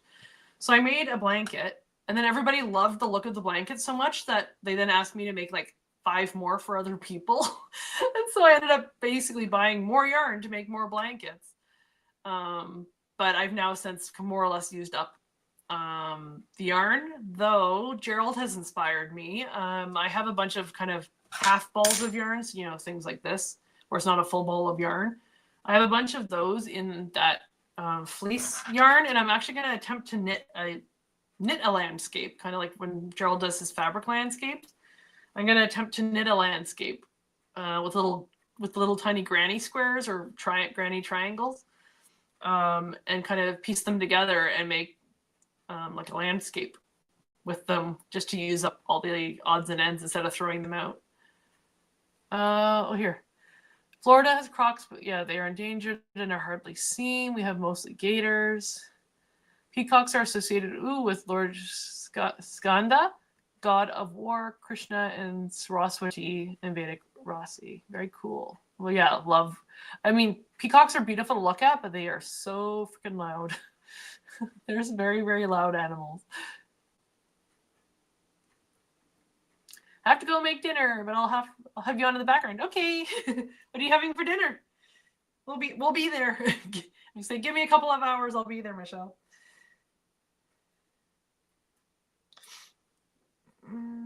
Okay, where am I at? Where am I at? I need to do another row. I need to just knit. This is the only downside to chatting and knitting at the same time, is I lose track of where I am.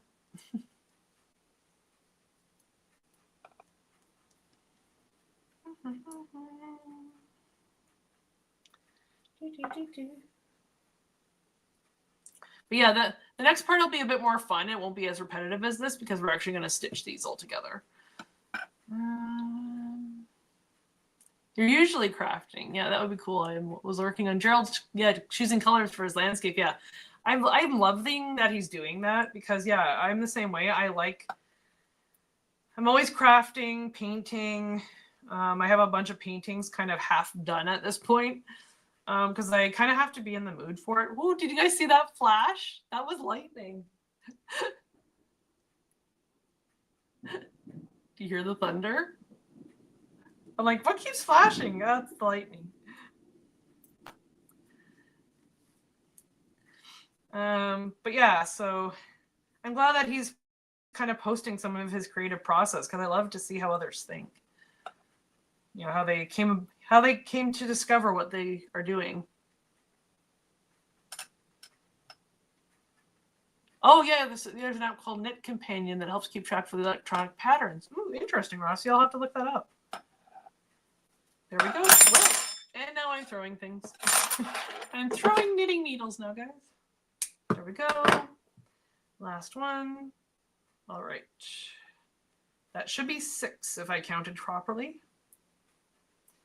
So I'm also going to cut a length of yarn here because I'm going to use the same yarn to sew them together because then it just blends better.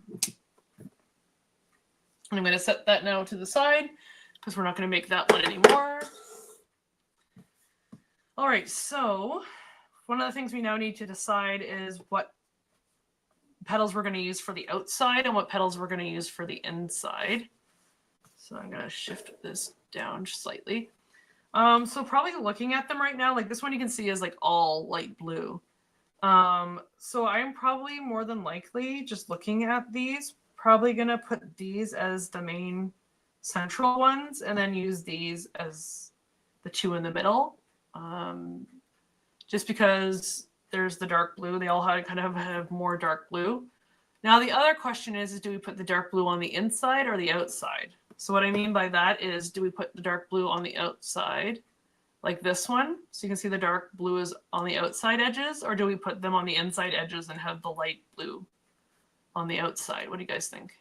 Do we kind of make it more look like this one, or do we flip it? So it would be like this,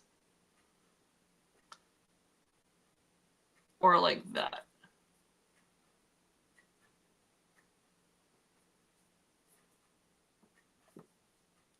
And now I'm dropping things. So yeah, so you'd have the lighter blue out with just a little bit of the dark blue, or just have the dark blue up.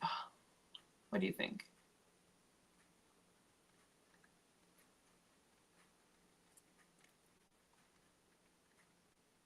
And thank you for everybody that's watching. I do appreciate it. You know, like and subscribe and all that fun stuff if you haven't already.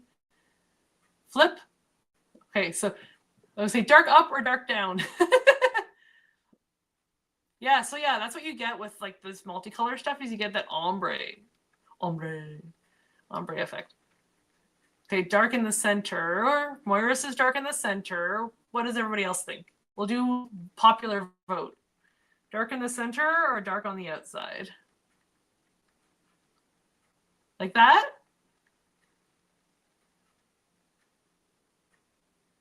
Is that what we're doing? Like we're doing with light on the outside like that? Let's see. Ah, there we go. Okay. We're going to go with dark in the center, and we'll just, that way it'll be a little bit different than this one. All right. So if we're doing dark in the center, what I'm going to do is tie these together.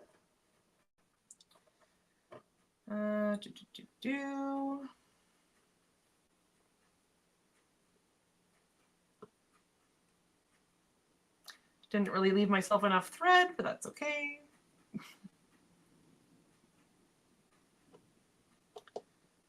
That's all right. We'll adapt. So I've tied those 2 together. And it's more just to hold them in place until I get them sewn, because we're going to sew them all together eventually. And then this one goes here.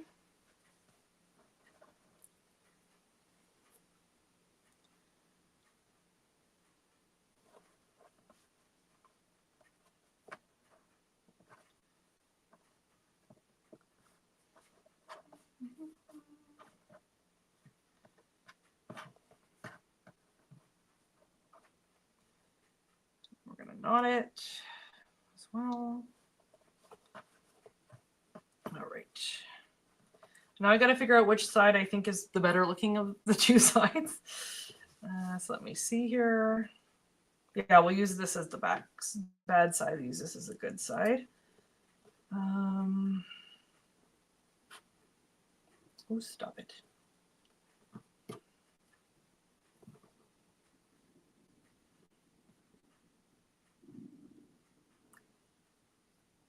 going to need to knot this again. There we go.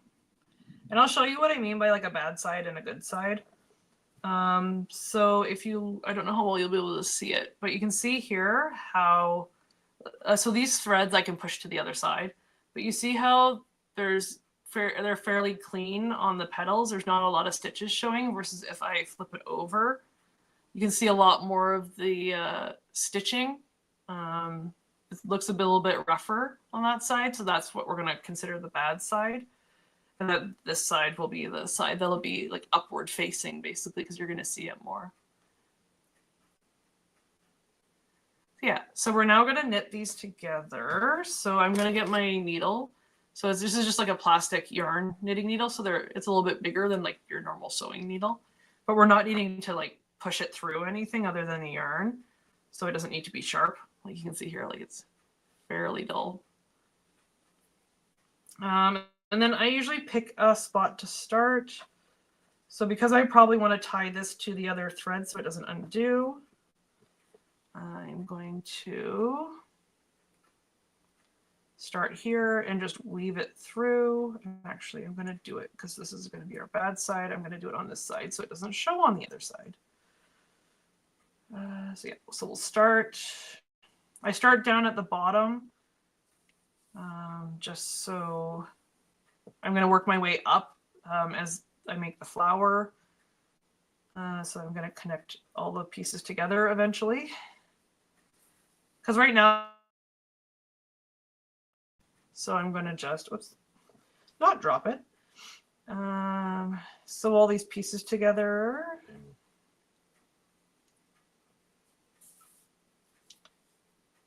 And then you can see too, like there's a bunch of these kind of long ends here. I'm going to tie those in. I'm going to sew those in eventually. I just like getting this to a point where I can tell what the good side is and what the bad side is, and it's not flopping around anymore. So at this point, I've gone around once. And so now what I'm going to do is just tie the two ends together, just so that I don't mistakenly pull out the tail end. Where are we? What are you doing here? What are you doing? What are you doing? There we go. You guys always do that? Talk to like inanimate objects? You know, something will be about to fall and you're like, don't do that. Don't do it. Stay. Like that's going to work, right? There we go. So now I'm going to go around for a second round just to reinforce the first one. And I don't know about anybody else too, like when they knit or anything like that, but I use my mouth so much as like an extra pair of hands. It's probably horrible for my dental work, but you know.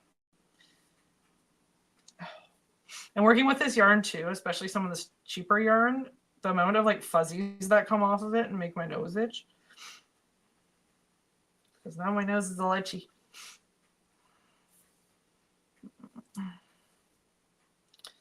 There we go.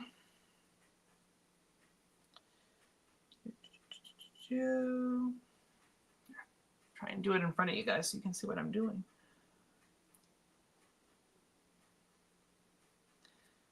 There we go.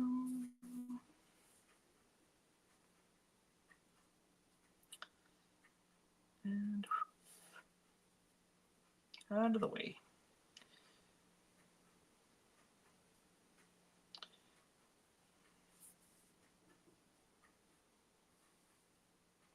There we go. So you can kind of see how it's starting to come together now.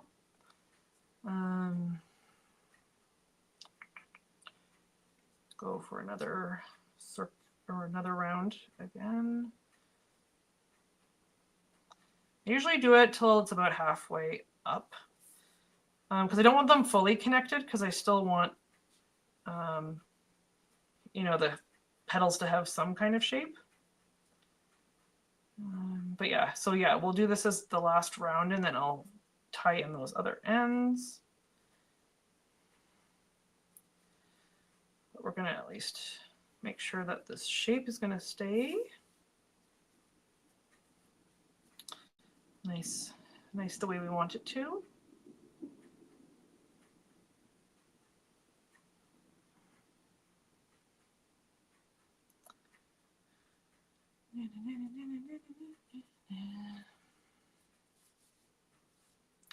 And the thing is too, is like with all these little pieces, I'll trim those off, but this is also the underside, so you're not gonna really see it. So you can, you know, be a little bit more forgiving with the mess. So there we go. I'm gonna leave that for now. I'm just gonna leave the little long end there. So yeah, you can see there's a bunch of these little pieces, and then we still have these kind of sticking out on this side. So what I'm gonna do is actually feed these through to the wrong side. So I'm gonna stick my needle in the middle, down in the middle, and then just feed the little tail through. And then just pull it through. And then that way now it's on the other side. And I'm gonna do the same with the blue piece here. Put the needle in, feed it through, and through to the other side. And then that's, you guys kind of saw like how I attached this. So I use those little extra long pieces to tie it to the flower. Some of these shorter pieces I'll just trim with my scissors, just because I don't want a bunch of little extra pieces. You talking to everything, animals, people, yourself. Yeah, I think it's all part of, you know, it's all part of being intuitive, I feel, half the time, because I feel like half the time too, we're just talking to our guides. Like, even though we don't necessarily see them there, we feel their presence, and so we feel like we're actually talking to somebody. Especially if you live on your own. Like, I live on my own, and so like, unless I'm like at my parents' place or like on here with you guys or something, I'm like have nobody to talk to.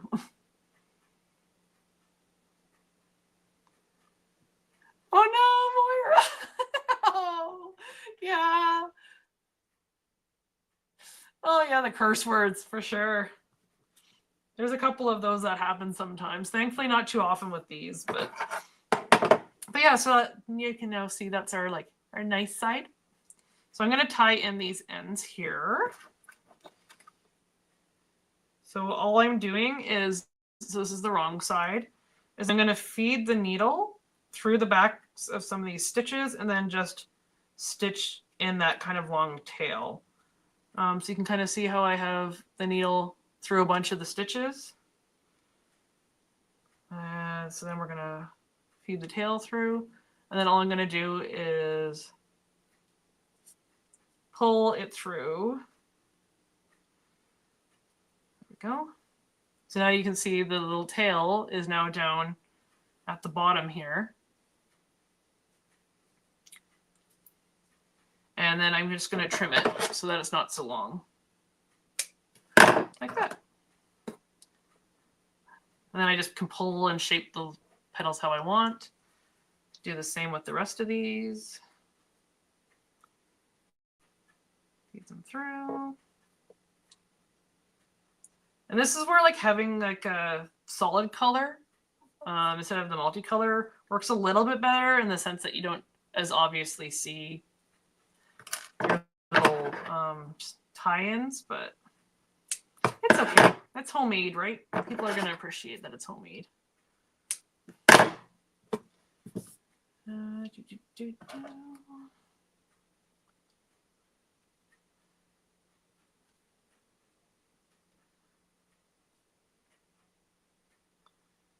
And all the ends. You guys all make up songs too when you're doing crafts? Oh yeah, yeah. The little plastic needles. I have a bunch of different colored ones. I just like the yellow ones for some reason. I don't know why I'm partial to them. To the yellow ones.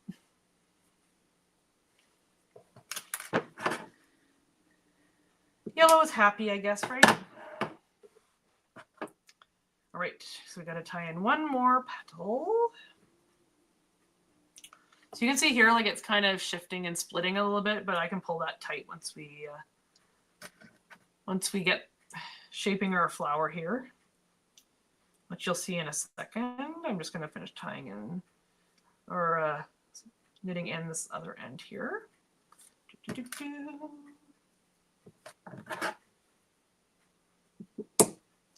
we go. So now we have all of our little ends tied in. So you can see it kind of starting to look like a flower now. Look at that. Bye, Janet. Have a nice evening. Yeah, I would love to have a pet, Moira, but I travel so much and I go back and forth between my parents' place so much. It would kind of be unfair to have a pet at the moment. I think once I'm a bit more settled down and stuff like that, I can definitely see at least getting a cat, probably, or a dog. I would also like to have a place in the backyard, especially before I get a dog. I'd love to have a place in the backyard. Right now where I am, I live in like a stacked townhouse kind of thing, so all I have is a balcony, and I can't really even use my balcony because we have pigeon problems. So, but yeah, so now what I'm going to do is these other two petals that we have, I'm now going to stick them in the middle. So I'm going to feed them through this kind of middle section. And I think we'll stick with the kind of dark blue at the bottom. And as I said, my nose is itchy because of the yarn. All right. So I'm going to just feed it through. And there you go. See the little tail? This is the little tail from that petal. And again, much like the other, I kind of pick a wrong side or a right side. So whichever one I like the look of better. It's just kind of, you know, my gut and what I like the look of the best. So we're going to do the same with the other one. Feeding it through. Kind of sometimes have to fight with it a little bit. There we go.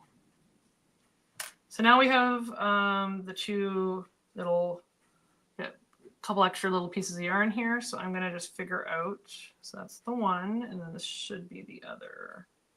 That one's the other. Okay.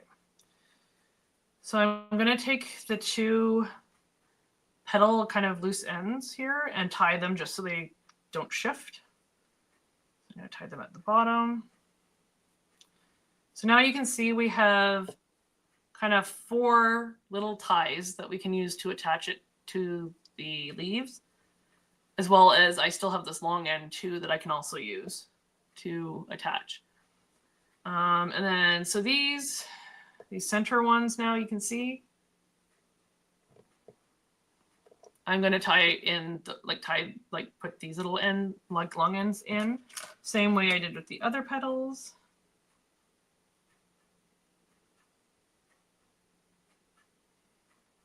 All I'm picturing is like fist fights over who gets what color when we get to the retreat. Everybody's going to be like, I want the purple one. I want the blue one.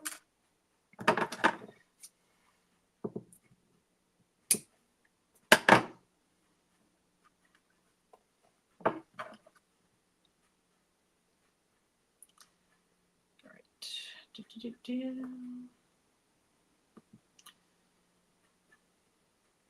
I'm obviously joking, but you get it.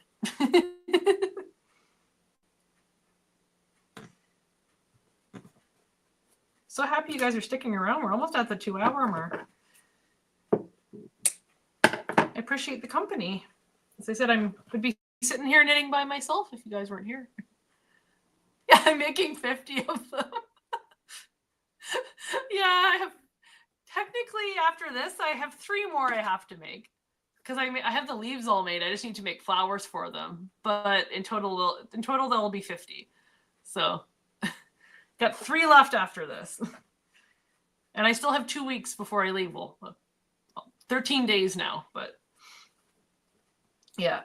All right, so now is kind of the fun part of this. was trying to get it to kind of look and make a flower shape. 150, yeah.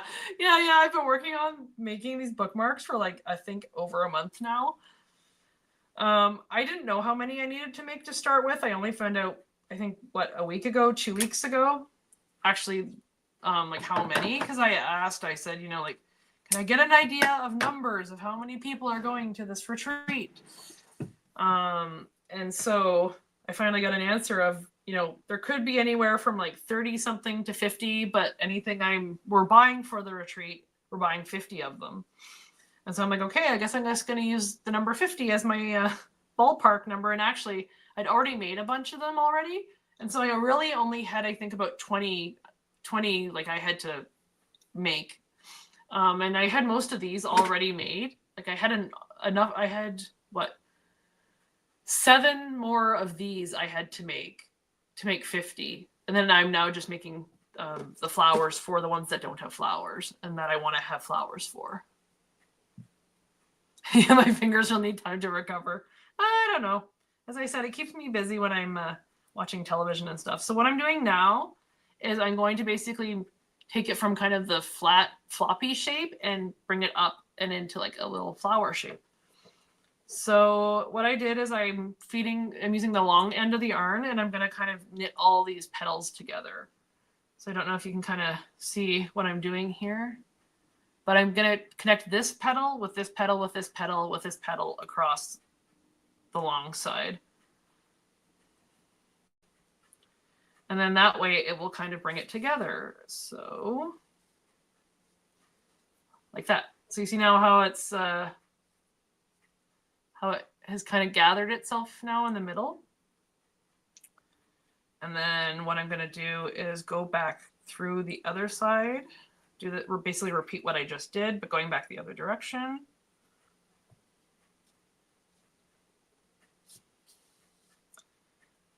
That. So there we go. So you can now see that it has. So now we're going to feed this around the side and do the same thing with the other petals. So just going to connect these, just reinforce kind of as I go around the edge here to the other petal, and then go through the middle of these 2 middle petals and to the other side. And again, pulling it close. So now you can kind of see that little like flower shape. And I'll likely go back in the other direction just because this one's being a little bit loosey-goosey. And it really depends on the flower too. Like, much like anything, they kind of have their own little attitude. So sometimes I have to put more stitches in, less stitches in.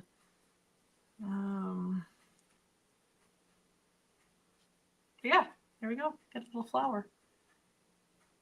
Isn't it cute? Well, that's it exactly, Rossi. Yeah, if I end up with any leftovers, I can just bring them home and give them to friends. I mean, I'm hoping that there'll be 50 people there and I can hand them out to everybody, but, well, and technically I only need 49 because I'm one of the 50 people, but, and I already made myself a bookmark, but I can always have whatever ones are left over, right? All right, so now we're going to attach this to our stem.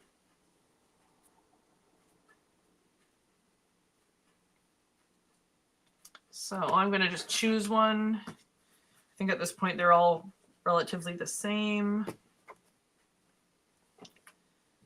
I had some that ended up being longer or shorter just because, as I said, it's homemade. But let's see if I can lighten this. Oops, that's darker. Let's go lighter here. Can you make it brighter? There we go. So yeah, so these are the 3 or the 4 stems we have to work from. I don't know how well you guys can see them. I know I have a black tabletop, so probably not the best. Actually, here, I'll probably do this, and that way you can see them better. So get 1, 2, 3, and 4. There we go. Yeah, you can see them a little bit better there anyway. So which one should we attach this to? What do you think? because you can see even the leaves are a little bit different on each one. So which leaf do you like the best?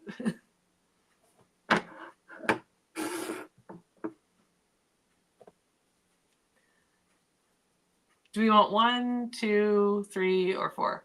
Which one are we going to attach this to?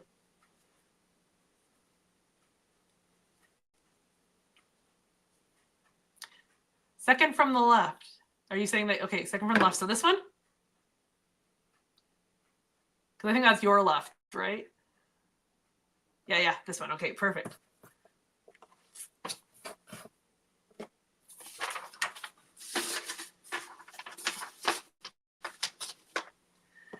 All right, so I then need to decide which side I want to attach it to. And I kind of look at the way that it's scooping. So you can see how like this stands out a little bit more versus like the side is more scoopy. So I tend to add it into the scoopy side. So what I will do actually is tie it on first and then let it kind of take the way it wants to go. So what I would do is I will take the holes, like these little holes here. Where we go? There we go. These little holes, I'll feed it through the first set of holes and then knot it off.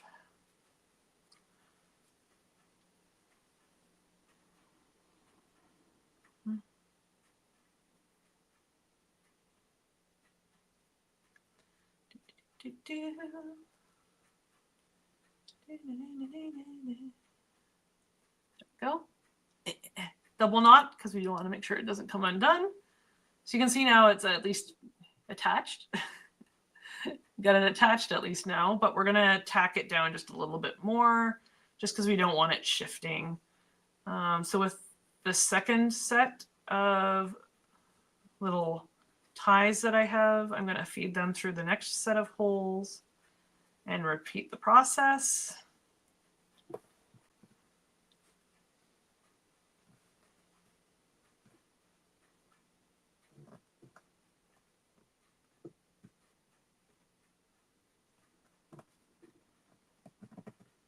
Of course, with not enough yarn, this is going to make knot tying a little bit of a pain, but we did it. There we go.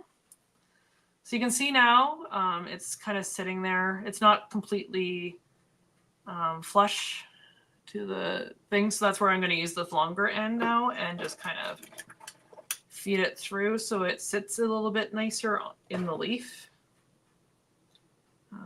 So I'm going to, let's see, kind of feed it through here. So it's a little more in the middle. And then feed it through this middle section here. Try not to get it caught on itself. There we go.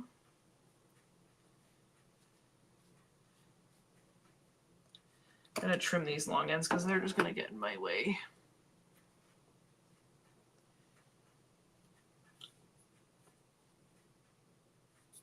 There we go.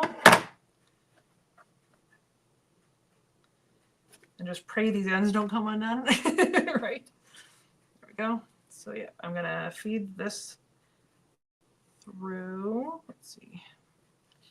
How are you going to lay?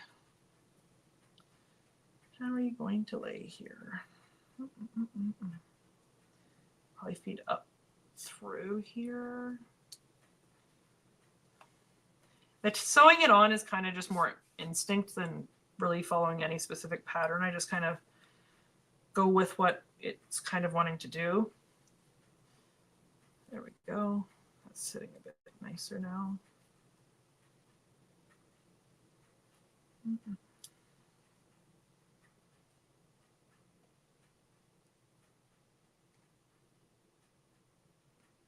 What's nice is this yarn's fairly sturdy, so I'm not having to worry about it,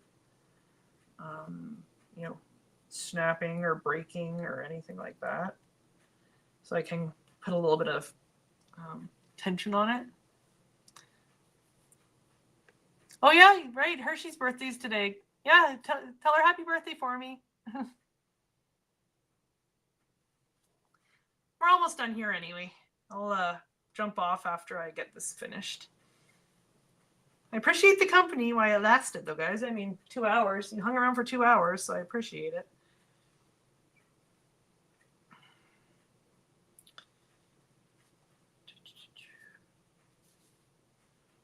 There we go. That's better.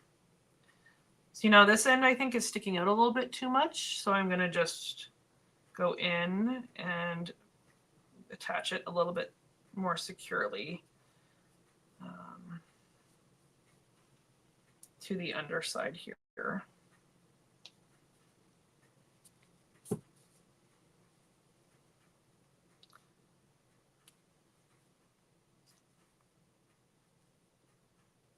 There we go, like that. So you can see now it's not sticking out as much. It's a little bit more flat to the leaf. And then all I'm going to do is going to just feed it through so that it doesn't come undone. Unlike thread and stuff like that, I don't need to leave a huge knot or anything. I just need to feed it through the stitches enough that it's not going to slip out.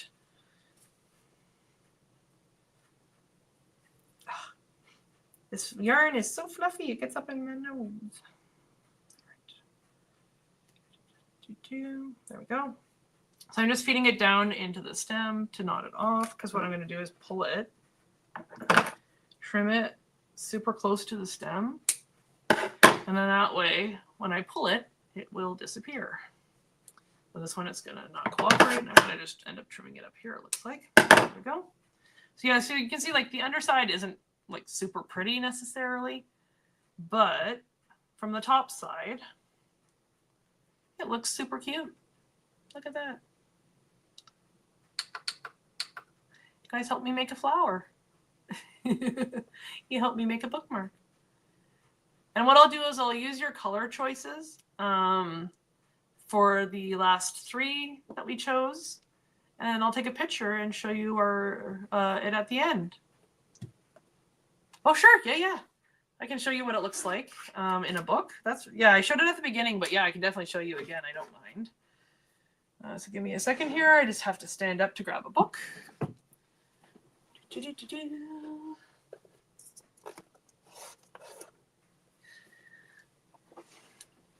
So we have a book here. There, book. So bookmark.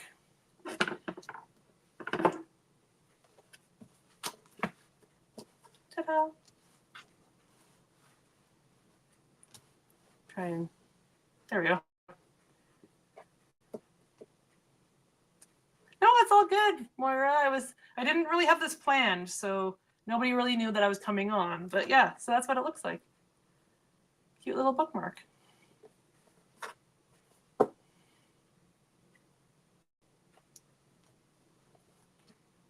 I mean, it definitely is going to work with, I think, like a heavier book because it's knitted. It doesn't sit flat necessarily. But yeah, I mean, the other thing you can do with it too, I did it actually to gift it to a friend, is I wrapped it around a bottle. So you can have like a bottle like this, for example. And then you can, I mean, you want to probably a longer necked bottle, but you can kind of knot it around the bottle and then,